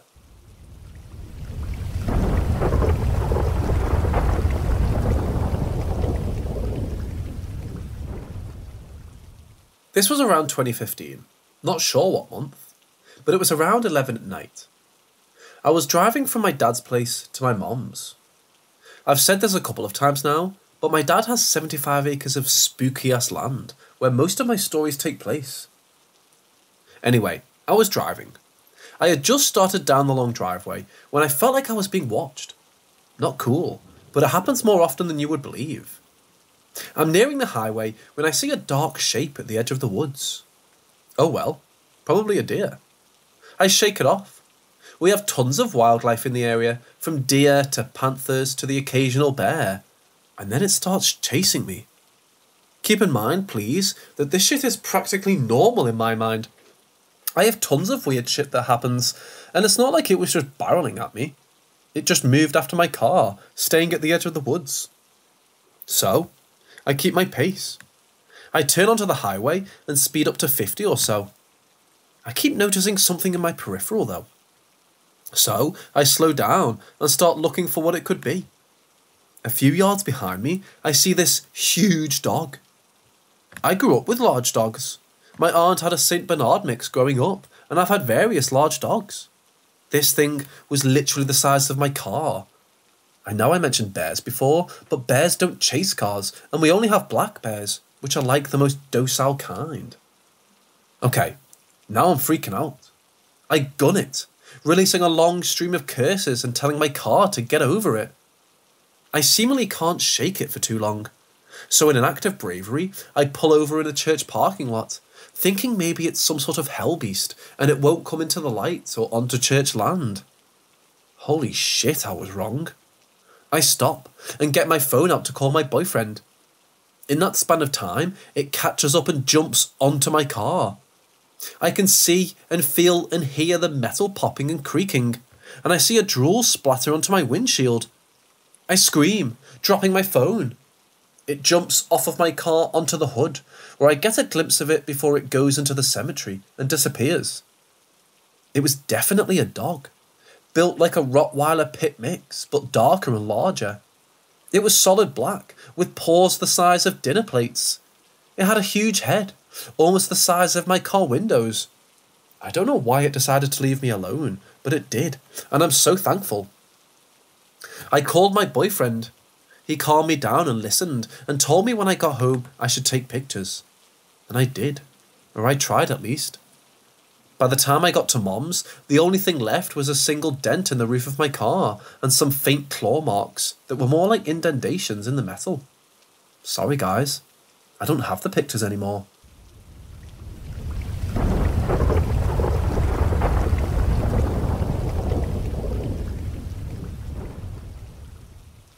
This is about my little niece, who is named Ava. She's actually my second cousin, but her mother, my cousin, told me that I could be her aunt with how close we are.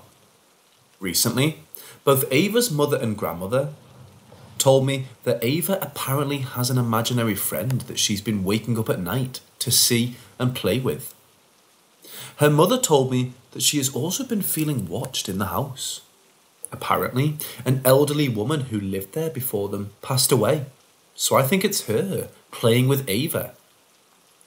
Well, tonight, I was watching Ava while her grandmother was inside for a few minutes. Ava was wearing footy pyjamas and no shoes, so I've been carrying her around to put her in her seat when she wants to sit down, so she doesn't hurt her feet. She's 2 years old and doesn't really like being held anymore, since she likes moving around on her own. I asked about her imaginary friend because I was curious, and for a 2-year-old, she was talking clearly, giving me yes or no answers. I asked if she had an imaginary friend, and she said yes. She didn't answer anymore until I asked if her friend was here, and she said no. No big deal. I was watching the fire until she came up to me and moved to sit on my lap and snuggle with me. Remember, she doesn't like being held anymore. She then pointed to the large lawn in front of us and said, "What's that?" I didn't see anything, so I said, "I don't know. I don't see anything." She actually looked at me like I was crazy. She looked around and would point in random directions and say the same thing until she got really startled. Like something was in her face and pulled my sleeve, so she was hiding her face in my arm. She began to panic, and I heard the cows next door mooing in distress. She began to cry and wanted her grandma. She says "Ma" to her grandma. I picked her up to take her inside. My house and her grandmother's are next door to each other, with the fire pit in the middle, and we live in the country surrounded by woods. I got about halfway across the yard to get to her grandmother's when she began to panic in my arms and yelled, "Run, run!" She doesn't stop until I begin to run. I slowed down to get up the porch steps safely, and she yelled again. She actually reminded me to run when I slowed down. She didn't stop until we got inside, and she ran to her grandmother, and I explained what happened. I made my aunt walk me back home because I was too freaked out to go alone. Was it just a kid's overactive imagination that managed to freak me out? Or do you think she actually saw something bad and was warning me to run so we could get to safety? What do you guys think? I'm at a loss here.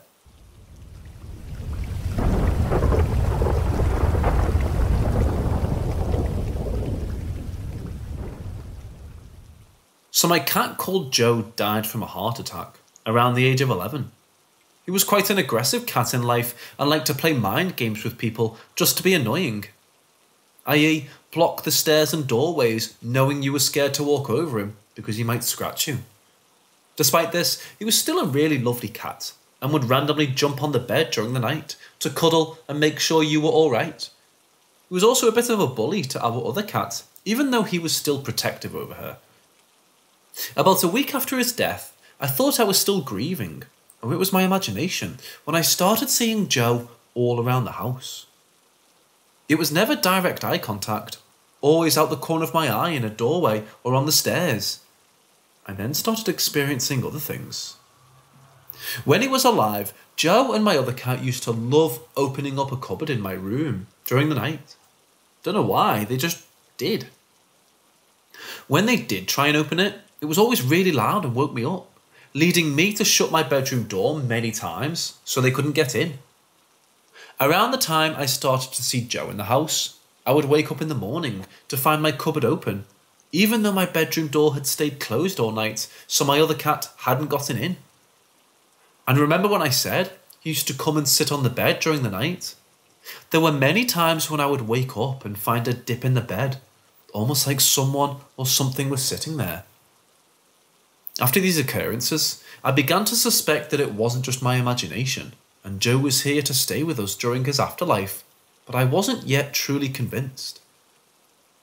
A month into his casual hauntings, and the family all went on holiday for 2 weeks. When we returned, these occurrences and sightings suddenly ceased, and I began to think once again I'd imagined the whole thing. It was after a conversation with my mother that changed my opinion. I mentioned to my mum, who does believe in the paranormal, that my other cat was no longer acting strange, because before we would catch her staring at a food bowl or into space at absolutely nothing. My mother then said, well, maybe Joe isn't bothering her anymore. I asked her what she meant when she began to explain that she too had been seeing him around the house and other places he liked to sit, like on a windowsill as she left the house or under a bush in the garden.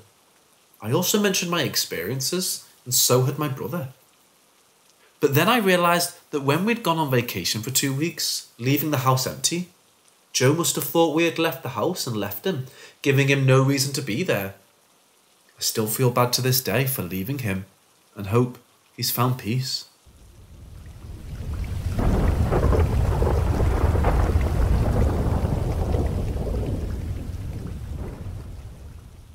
This story happened in 2001.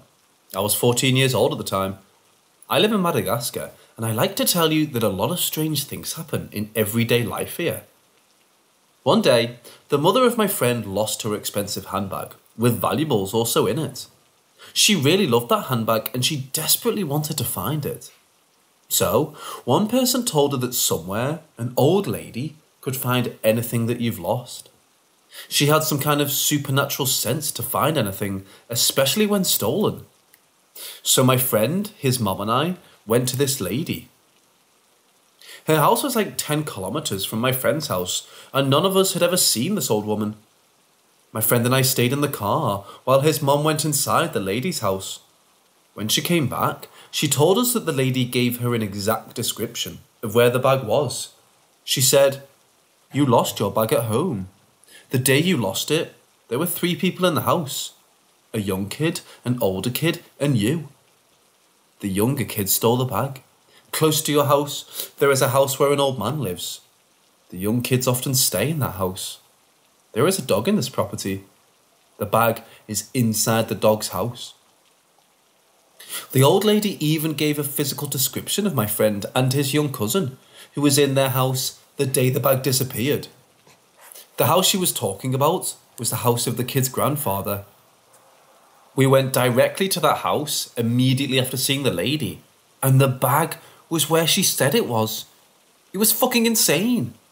The bag was right there in the dog's house, with everything in it except the money, like the lady said. That was unbelievable.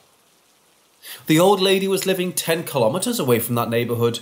Neither my friend, his mom, or me had ever heard her talk about it.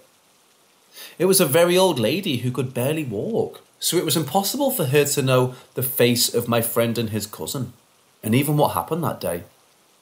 His cousin was like 10 or 11 years old, and neither him or his family could have known the existence of that woman. I don't know how that lady could know all that stuff, and when we were at the lady's house, there was a goddamn queue to see her. There were like 15 people waiting to see her, to ask her to look for lost things. And the funny thing is that she didn't even ask for money. You give what you want. Some people give money, others give gifts, and others give nothing, as she said. It was the most insane and unexplainable thing I ever experienced.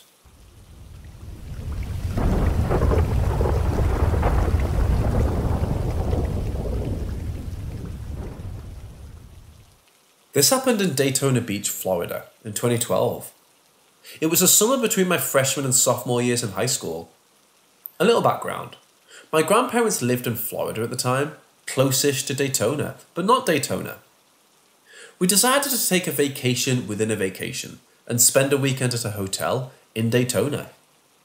When we got there, for whatever reason, my grandparents decided they didn't want to stay and that they would come pick me and my mum up at the end of the weekend, since they only lived about an hour away.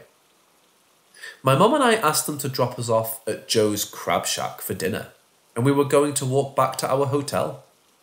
Somehow, we completely misjudged how far away the restaurant was from our hotel, so it ended up being an insanely long walk.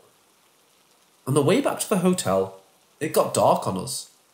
There was enough light from the street to be able to see pretty decently, but to get up to the street, we would have to go through an alleyway, and didn't feel comfortable with that. So we decided to stay on the beach. Now, I want to say, even though it was dark, there was a full moon and enough light from the streets that whenever we passed a person, we could clearly make out their face if we were close enough. So while the dark may have played a small factor in this, I don't think it's enough of a factor that I can just dismiss the experience. So as we're walking, we see a light headed toward us, about 6-ish feet off the ground. We weren't too concerned because it looked like somebody going the opposite direction, as us wearing a headlamp while taking a nighttime stroll on the beach. As the light got closer, we noticed that the light was extremely steady, not like somebody walking, and especially not like somebody walking on the sand. As it got closer to us, this is what we saw. A cloaked figure wearing a brown monk-like cloak with a large hood. It was not walking, but just gliding along. There was no visible feet. There was a light shining out from under the hood of the cloak, but there was no face. Except for the light, it appeared to be completely black inside, almost like an empty cloak floating through the air without a person inside. It didn't seem to notice us and just glided on past. My mum and I remember this exactly the same. I'm a very scientific person, but I still can't really explain this, as it was definitely light enough that we should have seen a face or feet. Has anybody else come across something like this?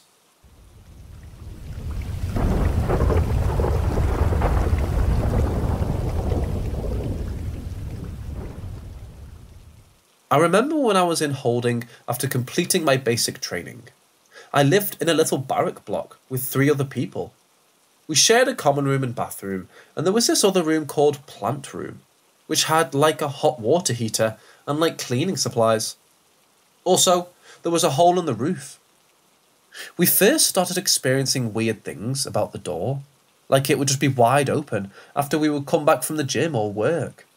And shortly after, we all experienced it open by itself in front of us, which was really disturbing to us and kind of creeped us out a few weeks later.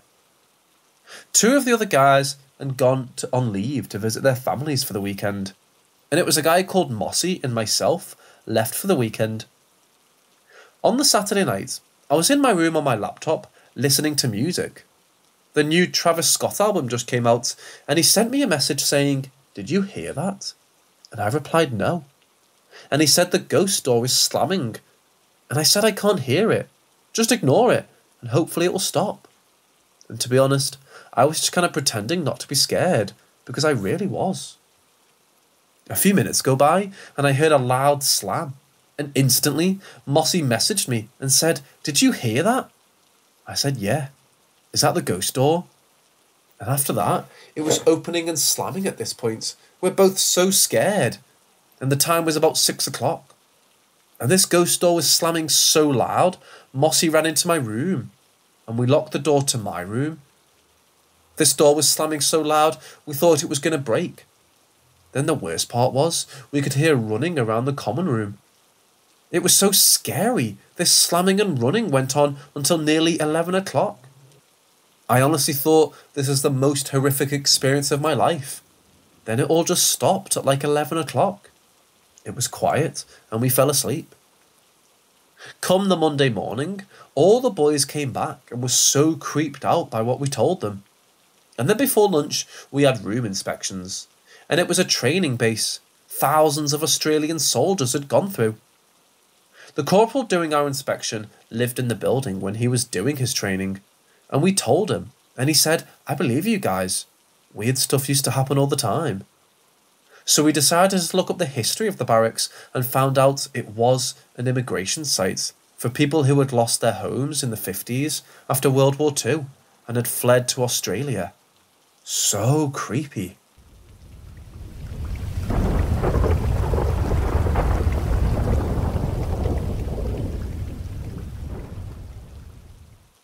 I'm an Italian 24 male and am skeptical and don't believe in ghosts, despite a series of unexplainable events which terrorised my colleagues while I tried my best to investigate them to no avail.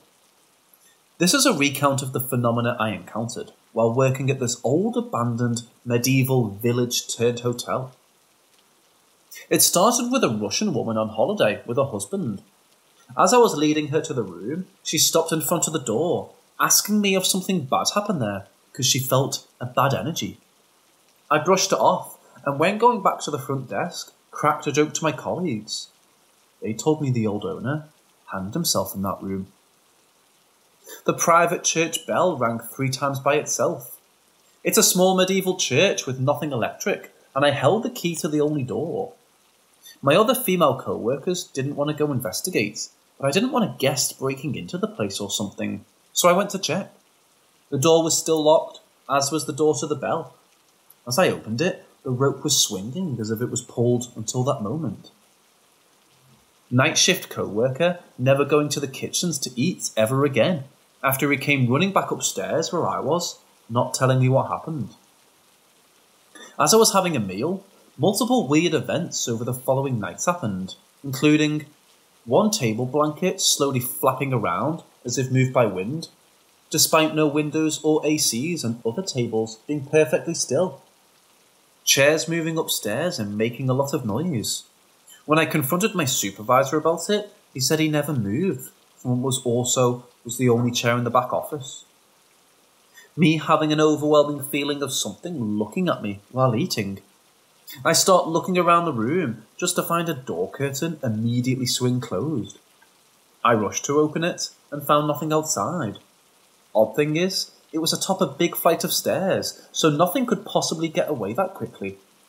I asked my co-worker if he was pranking me, and he said he never moved from the office. I heard my name distinctly called from upstairs. I was annoyed at the interruption, and when going upstairs, the other guy said he never called me, nor heard any voices. One night, I was passing by the old village well. Don't know why, but I had the urge to look down into it. As I did, I noticed something swimming away in a flash and submerging. Can rats fall in wells?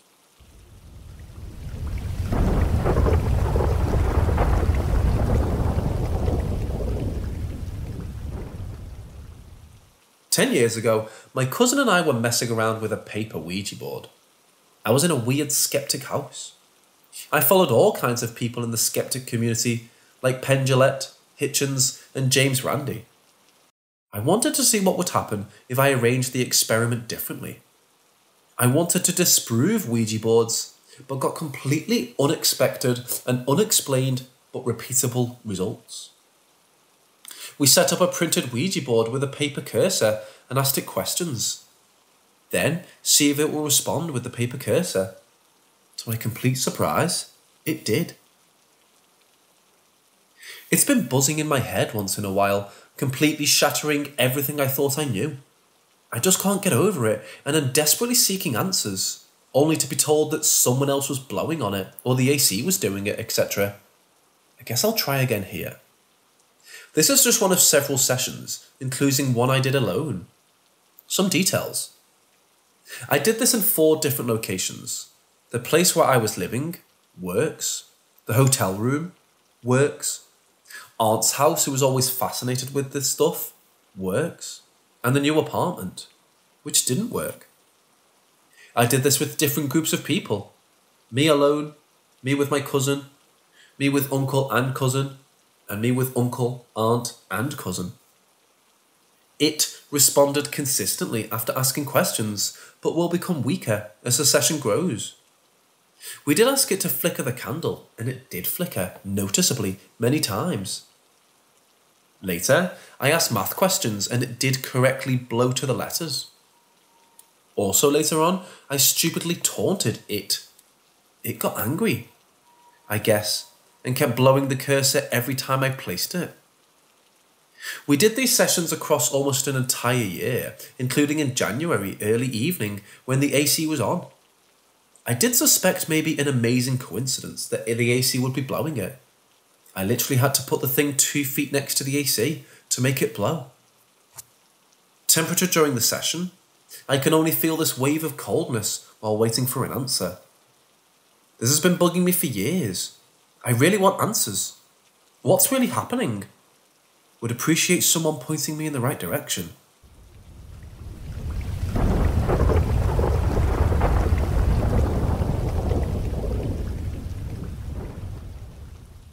When she was just 18, my mom was hit by a city truck that ran a red light. Her collarbone was crushed, and she had slammed her head against the window so hard that paramedics declared her dead at the scene.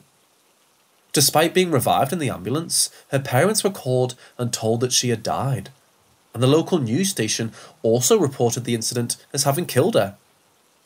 When she arrived at the hospital, she was alive but unconscious. She remained in a coma for several weeks before waking up in a confused state.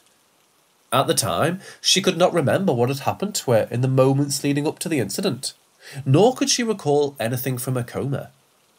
My mother was sent to a rehabilitation centre previously used as a tuberculosis ward in the 60s. While there, she was horribly mistreated by hospital staff, and even recalls being molested and watched while taking showers. I'm a firm believer in the idea that some people, in order to heal from traumatic events, choose not to remember them at all. I also believed, up until recently, that this was the coping mechanism my mom used to overcome the trauma surrounding her incident. However, recently my mom started seeing a therapist in an attempt to unlock the memories of the event in order for her to heal from them further. She called me a couple nights ago after waking from a dream in which she could recall her comatose state. The following is what she told me that she can remember. She told me that she remembers hearing people's voices around her parents crying, and my father staying by her side the entire time, unwilling to leave her even for a second. She remembers hearing many voices all the time and being unable to respond to them. She remembers feeling trapped in a body, unable to move or tell anyone what was going on. She says she can remember waking up and still feeling trapped for a long time, while her body began to adjust to life again. She told me it was the most painful, miserable experience of her life, but that she was so grateful that she could remember it, because she had always been racking her brain for those memories she knew she had. Moral of the story: if someone you care about is in a coma, talk to them, even if you know they can't respond. The sound of your voice will calm them and let them know you are there.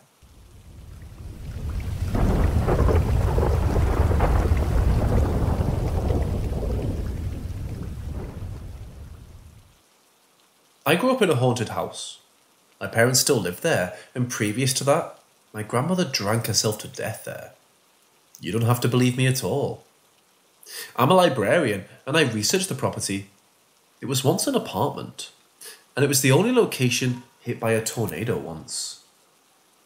There was a young boy waiting for the school bus in our driveway, and he was hit by a diesel truck and died. This happened in the 40s or 50s. My parents added a second story and back part to the house. I lived upstairs, and there's a door to the attic attached to the closet space. I often dreamed about the little boy coming out of the attic. Non-relatives have seen the boy appear. I even got a photo of him in full body apparition. We had asked him to appear, and he did. Growing up, it was all more of an annoyance. Items missing, footsteps at night, the TV with knobs turning and changing channels, radio stations changing wildly. It just did stuff mostly to mess with us. Sometimes scary things would ramp up, especially if my parents talked about moving. It would appear as a shadow. It would appear as a boy looking in the window. It would swing belts in the closet. Often when someone outside the family visits, they feel drained and tired, like it drains their energy. You can see physical orbs flying with intent. Sometimes they come to my video camera and stop and go another direction. I really feel like there is more than just the boy ghost present. My mom has visited by my grandmother's ghost. I was once visited by a headless black dog that had blood spurting out the decapitated part, and I could feel his hot breath on my face. Once, I even levitated in front of my family. Today, while visiting my parents, I got pictures on my phone that became red in appearance with giant orbs. But for the first time, I tried to record an EVP. I've always been hesitant to communicate with the ghosts because it's scary. I asked how it died and it said something. With the naked ear, people think they hear front yard. I'm dead serious about this, and I do not want to argue with anyone. You can believe me or not. It will not change the story.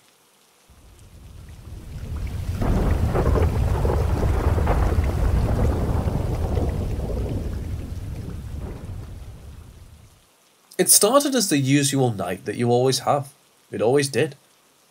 So it was the summer of 2017 here in the Philippines. And us Filipinos, if you don't know, we have so many beliefs. It's like woven in our culture. We believe in certain things that other people don't. But me? Not me. I'm skeptical about these things. So here's what happened. We had a store in front. It had a metal roll-up because we sell rice. That was the time when my cousin, he's older than me, stayed at our house. My mom hired him to sell the rice. Every night, we slept in the living room because our room upstairs isn't that big of a room. So we improvised on making a bed where we laid some mattress on our living room so we can actually be comfortable sleeping, even though we're sleeping on the floor. This summer night was different from the summer night that I usually have. My cousin went back to their house to spend the night there, and I was actually sleeping alone. Mainly because why would I be scared of our own house? I've been living here since I was 4 years old, and I was already 21 years old at the time. So midnight came. I think it was around 1 or 2 when I felt like sleeping. Okay, I'll give you an idea of what our house looks like. It was a 2-story house, and we had our stairs in the middle of the house, in which it divided our living room from our kitchen and dining room. So if you stand by the living room, you could actually see a part of the kitchen. So there I was, about to sleep, when I decided to turn off the lights in the living room. But because our house is small, I can leave the lights in our kitchen open so that it wasn't that dark. Then, upon laying down, I picked up my phone to set an alarm. And while I'm setting my alarm, there's this slowly moving shadow of a dress floating in our kitchen. I saw its shadow on our tiles because the lights are on, and it reflected to the point where it was so visible. It went to the CR before it totally disappeared. I immediately stood up out of shock because of what I saw. And as I stood up, I investigated our kitchen without moving closer. I looked if there was a cloth hanging in the middle of our kitchen that can cast that shadow, but no. There's not a single thing nor a piece of cloth that is placed in the middle of our kitchen.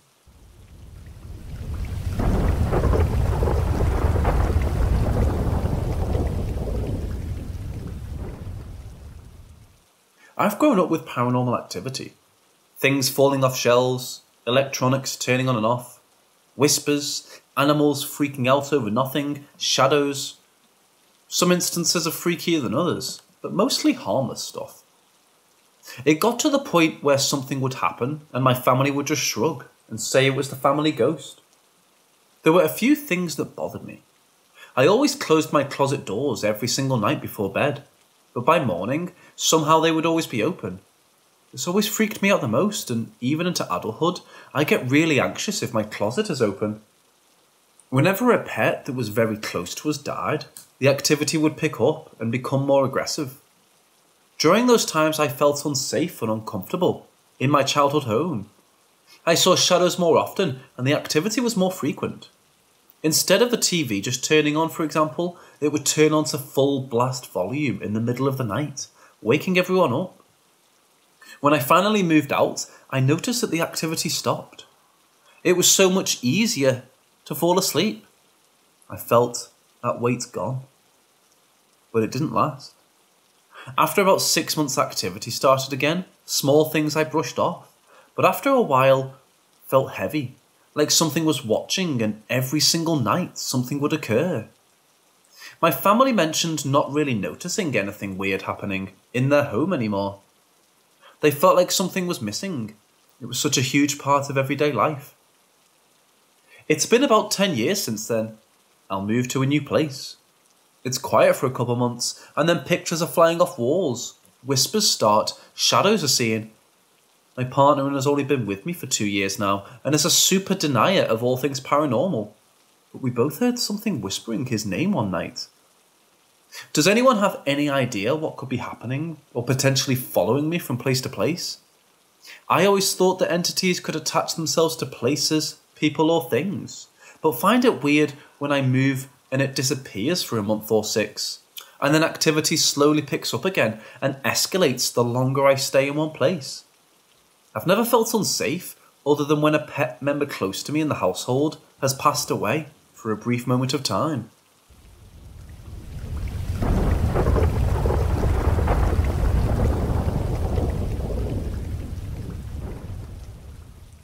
Not too long ago, my good friend, let's call him Jeff, used to live in this apartment complex right around the corner from me. We spent a good amount of time hanging out at his place, and it was undoubtedly haunted by someone or something. There would often be things out of place, moved around or just simply pushed off whatever surface it was on. There was also this feeling of uneasiness and dread that sometimes lingered in the air.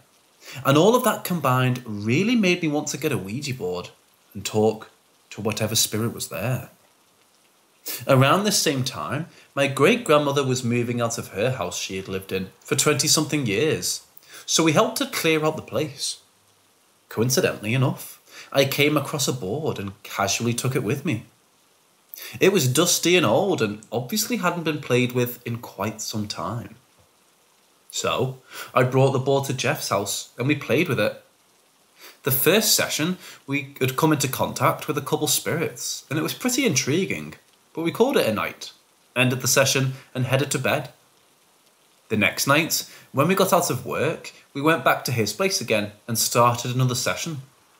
Something didn't feel right this time though. It felt wrong and made my stomach queasy.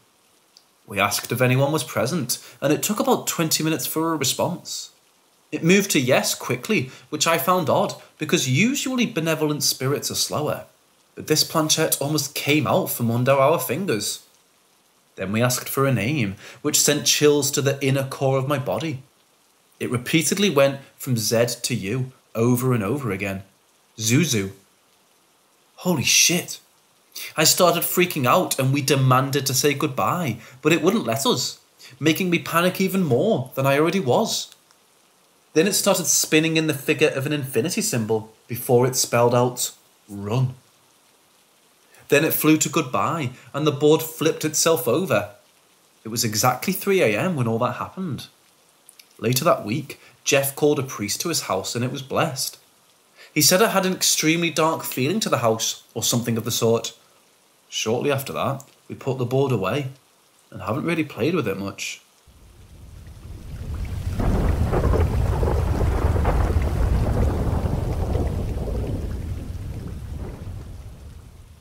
My boys were 2 and 4 at the time. My oldest, CC, is a runner. If he wanted to go, there was little that could be done to stop him, so he was frequently dipping out the door and running through the building. I was looking for CC as he had been quiet for far too long and didn't answer me. On this particular day, my ex, D, had just stepped into our apartment to ask me about some work I had done the night before in an empty unit. He was standing in the doorway and I watched a little boy dart behind him and up the stairs. God damn it, CC! I pushed past D, and as the steps continue around and landing and up the next flight, I got halfway up the bottom set when D stops me. Where are you going? Did you not just see CC run up the stairs? The stairs were less than 2 feet from the door. Both boys are right here. They poked their heads around the door frame. They just came out from under the couch. Then, who just ran up the stairs? I could have sworn he just ran out of the back room, past you, and all the way up the stairs. Well, it wasn't CC. What did he look like? He looked exactly like CC. Yay tall, blonde hair, and he was wearing brown. So, you see him too? End of that conversation. I don't know how many times I killed myself running up 3 flights of stairs, chasing that little boy, thinking my son had slipped out. We had the only kids in the building. Couldn't be a neighbourhood kid. You needed keys to get in. D, sometime later, informed me that when he would be working at night in the units, or on days when all the tenants were out, he would hear giggling and the doors would close. His tools and keys would be moved if he left the room. Word in the neighbourhood was that the building was once an orphanage belonging to the church next door. Being a softie for kids, D would ask that his tools and key please be put back, and he would leave the room, find something to do for a few minutes, and when he came back, his stuff had been returned.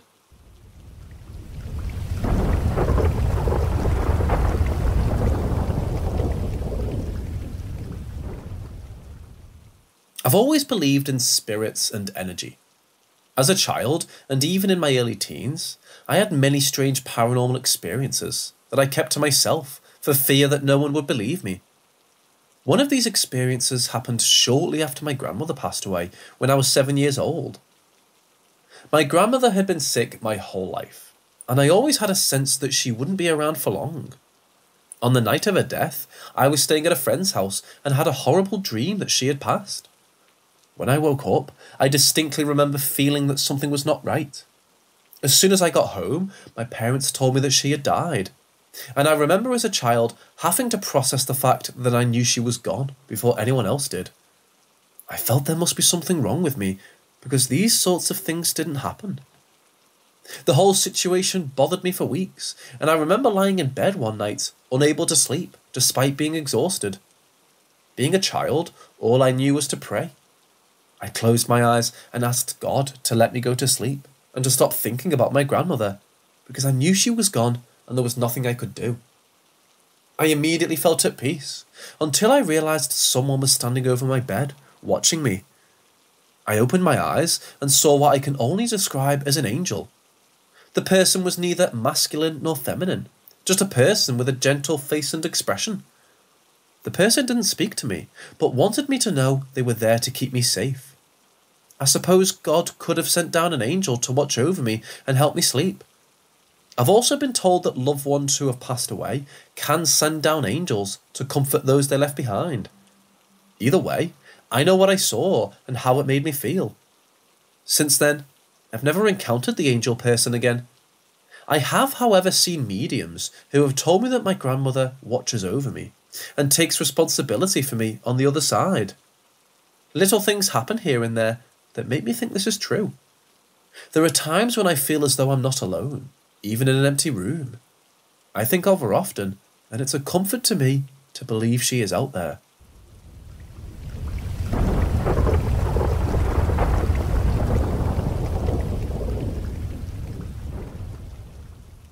Here in Madagascar, we have a tradition called tromba.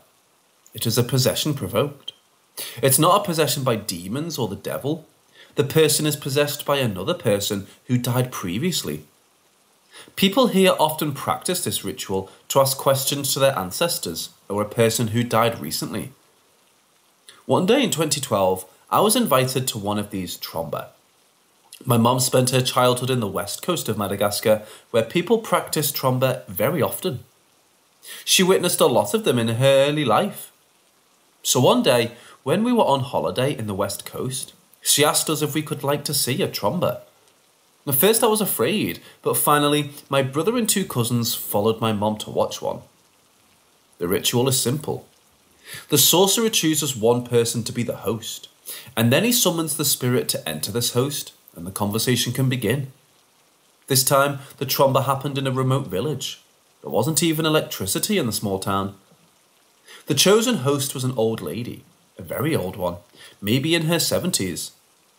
After the summoning, the old lady started to have convulsions like an epilepsy crisis. Then everything stops. So, she started to smoke cigarettes. A ton of cigarettes. She was smoking like 3 cigarettes at the same time. She also drank a lot of alcohol, very heavy rum, but she never seemed to be drunk. Then she started to talk. Oh my god, it was a goddamn man's voice. I was sure at that moment that she was faking it, like imitating a male voice, but when she started to climb a tree, I almost shat my pants.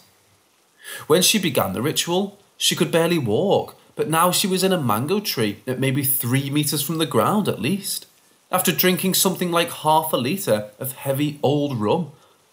And I didn't mention that she was speaking fucking English. In a remote village where there isn't even a school, she was able to speak English. My mum told me it was the spirit of a British sailor from the 18th century that was summoned.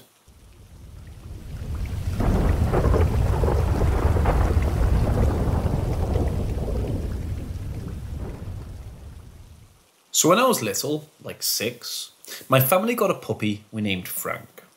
Frank was intensely protective of my siblings and I, and he once literally almost died saving my brother and I from a creep.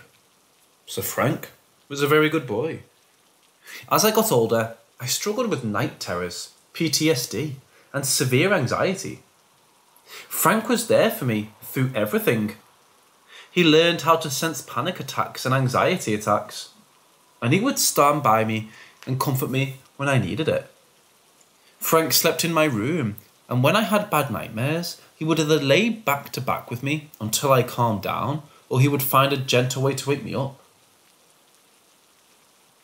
Frank lived to be an impressive 16 years old, and was beginning to lose his ability to walk when he passed. But he insisted on sleeping in my bed, and he would crawl over to me when I needed it, so he could keep taking care of me. After Frank passed away, the nightmares came back worse than ever. Specifically, a lot of nightmares about losing him. But I noticed I would still wake up at midnight, oftentimes to the feeling of a warm presence pressed against my back, and a few times I was certain I heard Frank's quiet snoring. During the 6 months or so after he died, I learned how to cope better with the PTSD on my own, and his presence slowly faded away. There were still a few instances of him protecting me, like hearing a phantom barking that stopped me from tripping down the stairs, or feeling pushed out of the way when something could have fallen on me. The last night I got to see Frank was in a dream.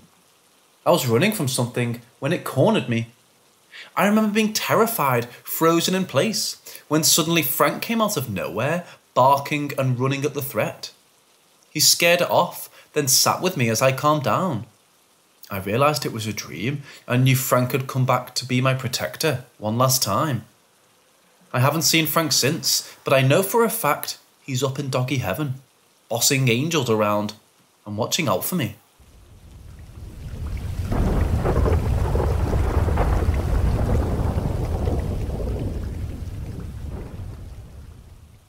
I'm just not sure what happened. I just want to explain first that I am someone that likes to be scared. I enjoy abandoned buildings and homes, the feeling of walking into pitch black rooms. Not being able to see anything in front of you is just a good adrenaline feeling for me. Just trying to explain that I don't fear the dark and like pushing my mental boundaries. Anyway, this happened a year or so back. I was renting a suite that was on a very large property. All flat farming fields with nothing growing on them across from my front door. That was on the side of this massive house was a barn. The barn had floodlights on the top that would go off if anything went in front of it, and would light up the space between my door and the barn. Anyway, I was out there smoking a joint, and all of a sudden, I would see something moving towards me from the field, towards the middle part of the barn and my place.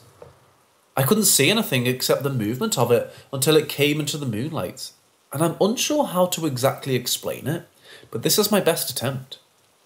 It was like a ball of black with almost tentacles or wavy arms coming off it. I still can't really see it.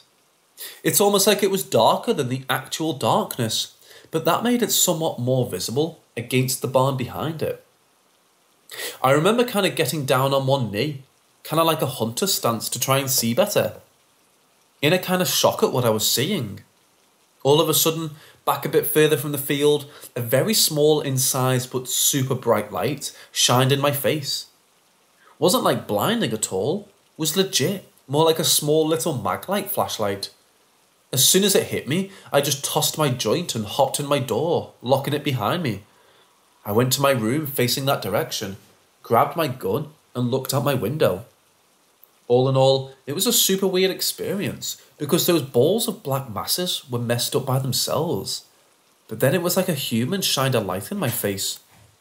It was a super odd experience.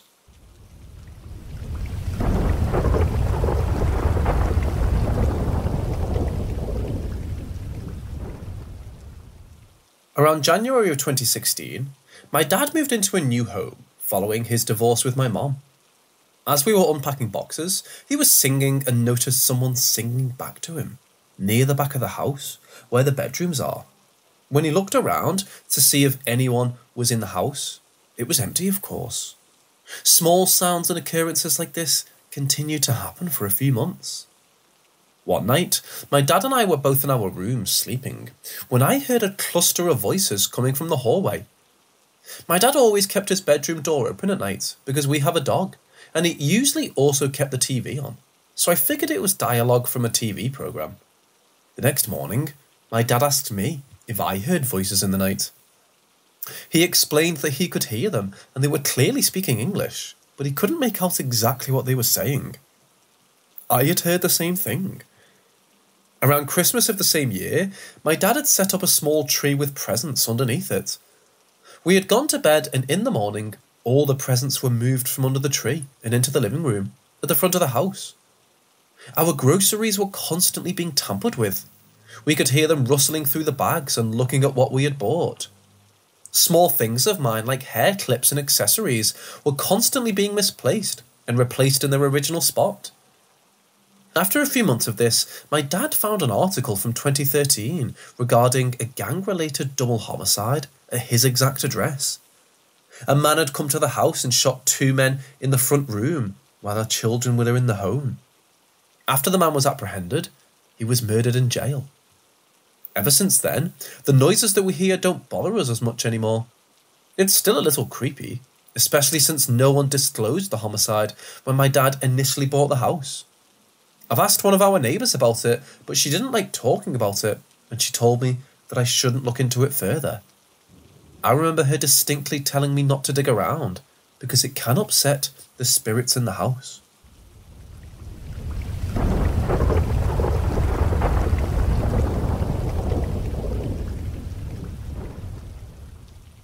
When I was a kid, the house my mum and stepdad lived in was indeed haunted. Story goes that the kid that lived there before my stepdad killed his parents. These are my experiences and what all happened in the house. Not all of them were freaky or cruel. Some were actually kind gestures. My mom lived in the house until I was 12.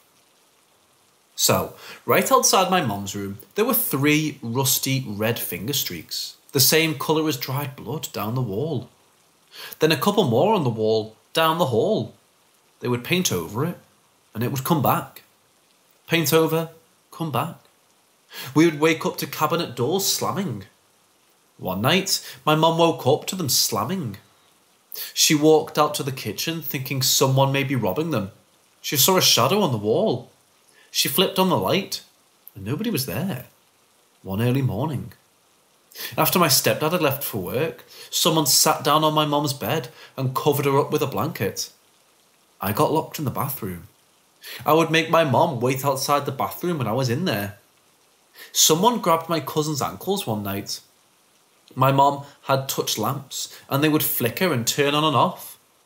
One morning, the dishwasher had been run and the dishes were clean. Stuff would go missing all the time. The stone in my mum's wedding ring fell out and was lost. When they moved out of the house, my mom went back in to get her keys to leave for the new home. The stone was sitting right next to her keys. Now, my mom had left my dad for the neighbour, and my dad still lived in the house across the street.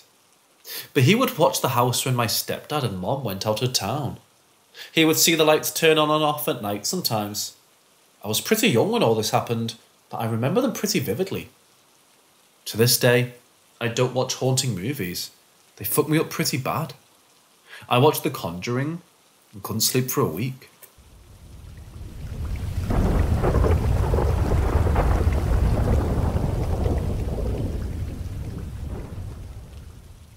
This happened years ago, when I was a kid. I was at my grandparents' house. The way their house was set up, you could walk straight from the door through the living room, kitchen and den area, and that's where two back doors were. One led to the carport, one led literally directly into the woods. But I grew up in the country and spent a lot of time in the woods, so it wasn't weird. I had a really bad stomachache, severe acid reflux as a kid, so again, pretty normal. But to deal with the pain, they put Coca-Cola in my sippy cup, since it had been kind of a family tradition or something, to cure stomach pain with soda. I don't know their logic. They weren't exactly geniuses. I remember walking down to the den, to the back door that led into the woods. I stepped outside off the ramp, and there was a man, very well dressed, in a grey suit. I started talking to him, and I remember the woods starting to disappear and turn into a white room. It was really bizarre, but I was super calm for some reason. He asked me if I was ready to go. I didn't ask where or why. I didn't argue, really. I just said, no, I'm waiting on my mama. She's picking me up at 3 o'clock, and it's already 1 o'clock, so I don't want to miss her. And he just smiled. He nodded, and I remember falling out of the room and hitting the ground. After that, I just know what my parents have told me. I was sent to children's hospital because I started screaming about my stomach and throwing up, etc. I had to get my stomach pumped, and I was diagnosed with chronic gastritis and acid reflux. And since then, I haven't been allowed to drink anything carbonated, just in case. This is the only strong memory I have of the man, as of right now. I feel like I've seen him since, but I'm not sure where or when. I'll keep you updated, if I ever remember.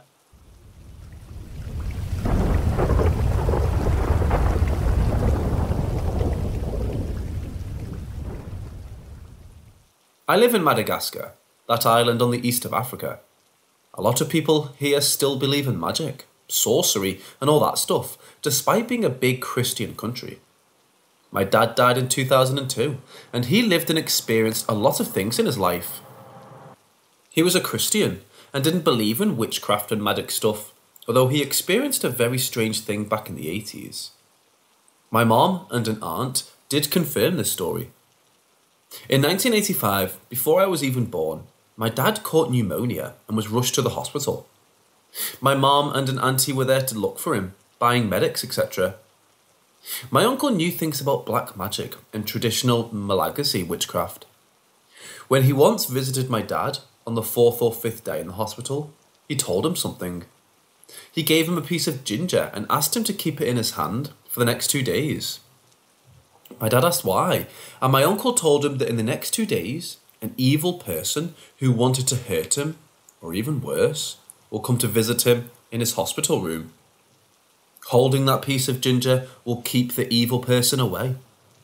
My dad didn't believe a single word of what he said, but Mom insisted on doing it because she knew my uncle was really serious about it. So, my dad kept the ginger in his hand for 2 days. The very next day, while he and my mum were in the room, someone knocked at the door. My mum opened it, and one of my dad's co-workers and friends was there with some flowers. My mum told him to enter, but the guy stayed right there, and then said that finally he won't enter the room. My dad saw him and told him to enter, but he was standing in the threshold, not moving. And then he turned back and went away quickly without saying goodbye. Later, when my dad was back to work, his co-worker and friend were not working with him anymore, and my dad never saw him again.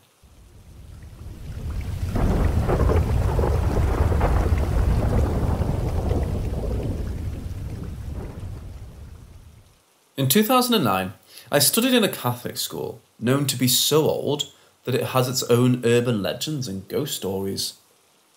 One day, after PE class, I needed to pee, but the nearest ladies' room for the soccer field was occupied with people changing into PE uniforms, so I had to run to the main building and look there. Now, the main building is the oldest structure on campus, and it's basically a building surrounding another building, so the layout was quite confusing. I ran around the ground floor until I found a small ladies' room, with 2 cubicles only and a small mirror and sink by the wall.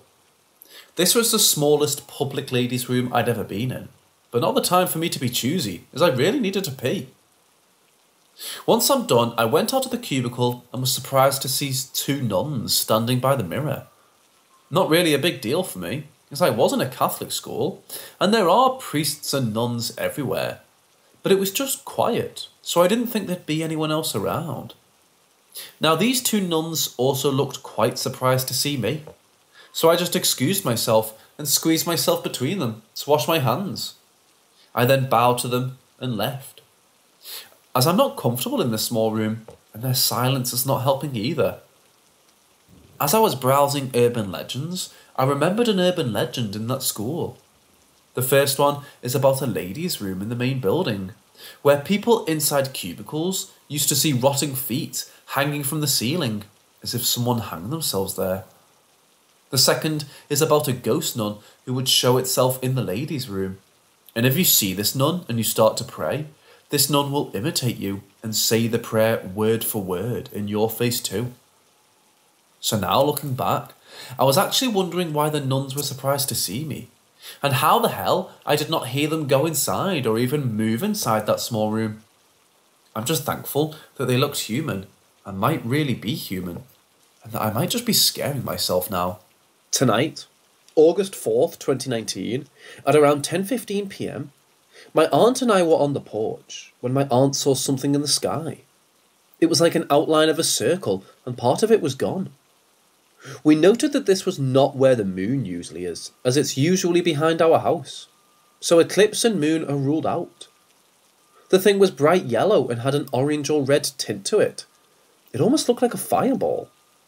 We thought it was a shooting star at first, but it wasn't moving anywhere.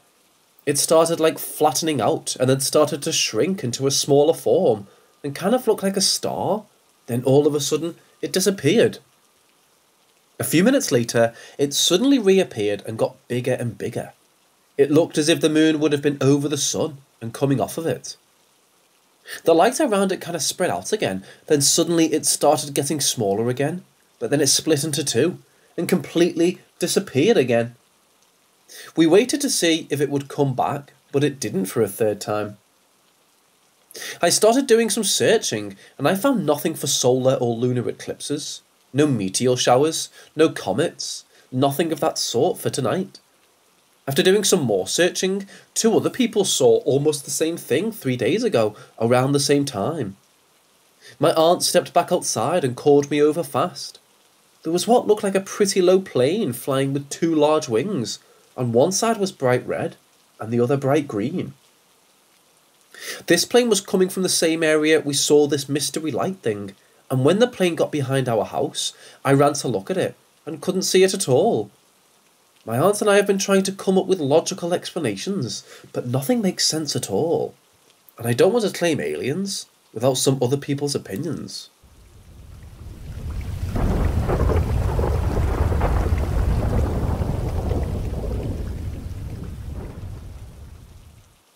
I've always been enthusiastic about the paranormal, because I like the mystery behind unexplainable things. And maybe also partly because I haven't actually seen a ghost, so I'm not scared. Now, since I'm curious, I asked my younger cousin if he has ever seen a demon or the like. This cousin of mine has been telling his parents that he can see people who aren't there since he was young. And we actually started to believe him when he ran out of their house naked and frantic and into my other aunt's house because he saw what looked like a woman figure, though no face, by the bathroom window. So back to my question on what demons look like. My cousin said that he has no idea what a demon looks like, although he saw a dark presence that to him was closest to one.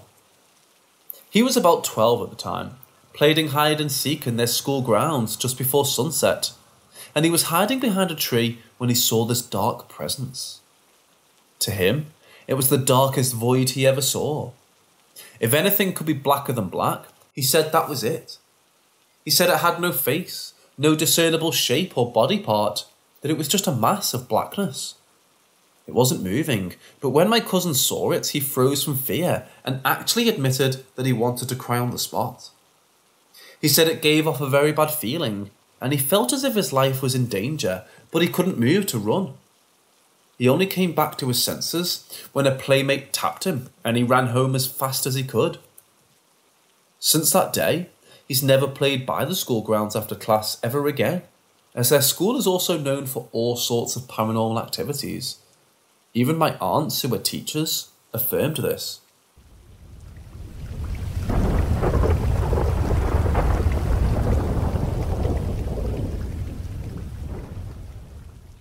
So this happened to my dad, who's very sceptical of literally everything. He still can't explain this though. Timeline, I'd say it was 2015 or 16, so I was 16 or 17, pretty recent. My dad has some anger issues, so one night after a fight with my stepmom, he left and went for a walk. We own 75 acres or so, and we've owned this land for a good 30 years at least. No neighbours for quite some distance, and even then, I'm from a small community, and we're on a first name basis with all of our neighbours for 5 miles or so. Most of them are my cousins somehow. So we went for a walk behind our house. We live towards the back of the property, with woods surrounding us except for a neighbour's empty cow field. As he got closer to the woods on the left of our house, he started hearing music. It was too faint to make out, but he was concerned that we had trespassers. So he kept walking towards it. He was very deep in the woods when he noticed it had moved west, so he jumped the fence into the pine forest. This went on for a while. Every time he got close to it, it moved in a different direction. He ended up walking about 4 miles, all the way across 4 different property lines of forest and field, and onto a country road. His phone was dead, but my uncle was driving that road, so we stopped to give him a lift. This is one of the many times we've heard bizarre music and sounds coming from the woods. It comes from different sides, different volumes and styles. And no, none of our neighbours throw parties. Even if they did, we would know about it. Word travels in small communities like that.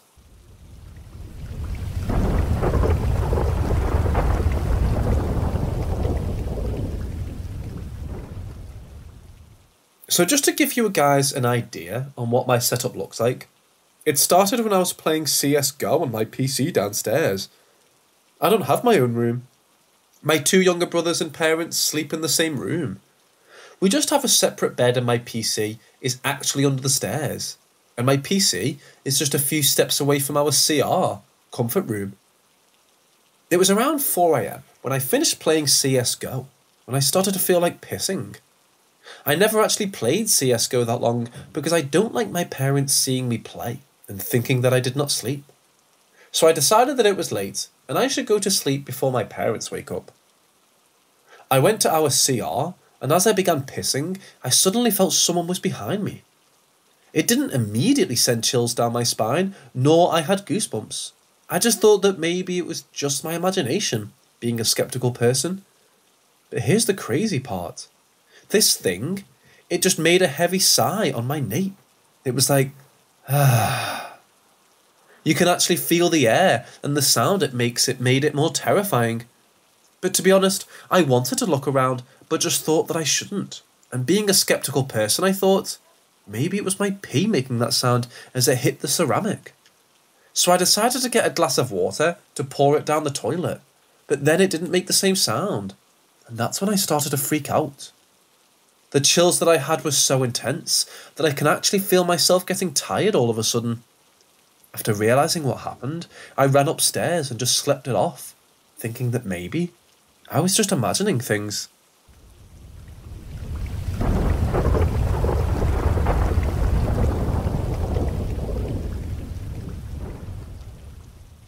Before we bought this 75 acres, there was a lovely older couple who had all of it. Back then, it was called the Mayan community, because it was a large chunk of land and they had owned for years. And if you're from the south, you'll understand the importance of having communities like that. My grandparents bought it. It eventually became known as the white community, since all of my kinfolk live on it to this day. After they bought the land, the old man got really sick and died. I'm honestly not sure what he had. Other people, though, when they lose their routine, tend to pass on. It's sad but true. It happened to my great-grandmother as well. She got sick and lost the ability to keep a routine, and she died. Anyway, ever since he died, my grandma sees this person walking down the old fence line really early in the morning. She always sits on the back porch in the morning to smoke, and she watches the person walk from the back field up the old castle fence, and he disappears when he hits the tree line that separates the field from the yard.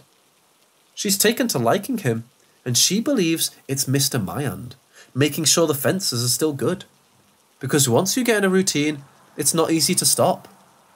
He never does anything else, just checks the fence. I hope he enjoys his afterlife.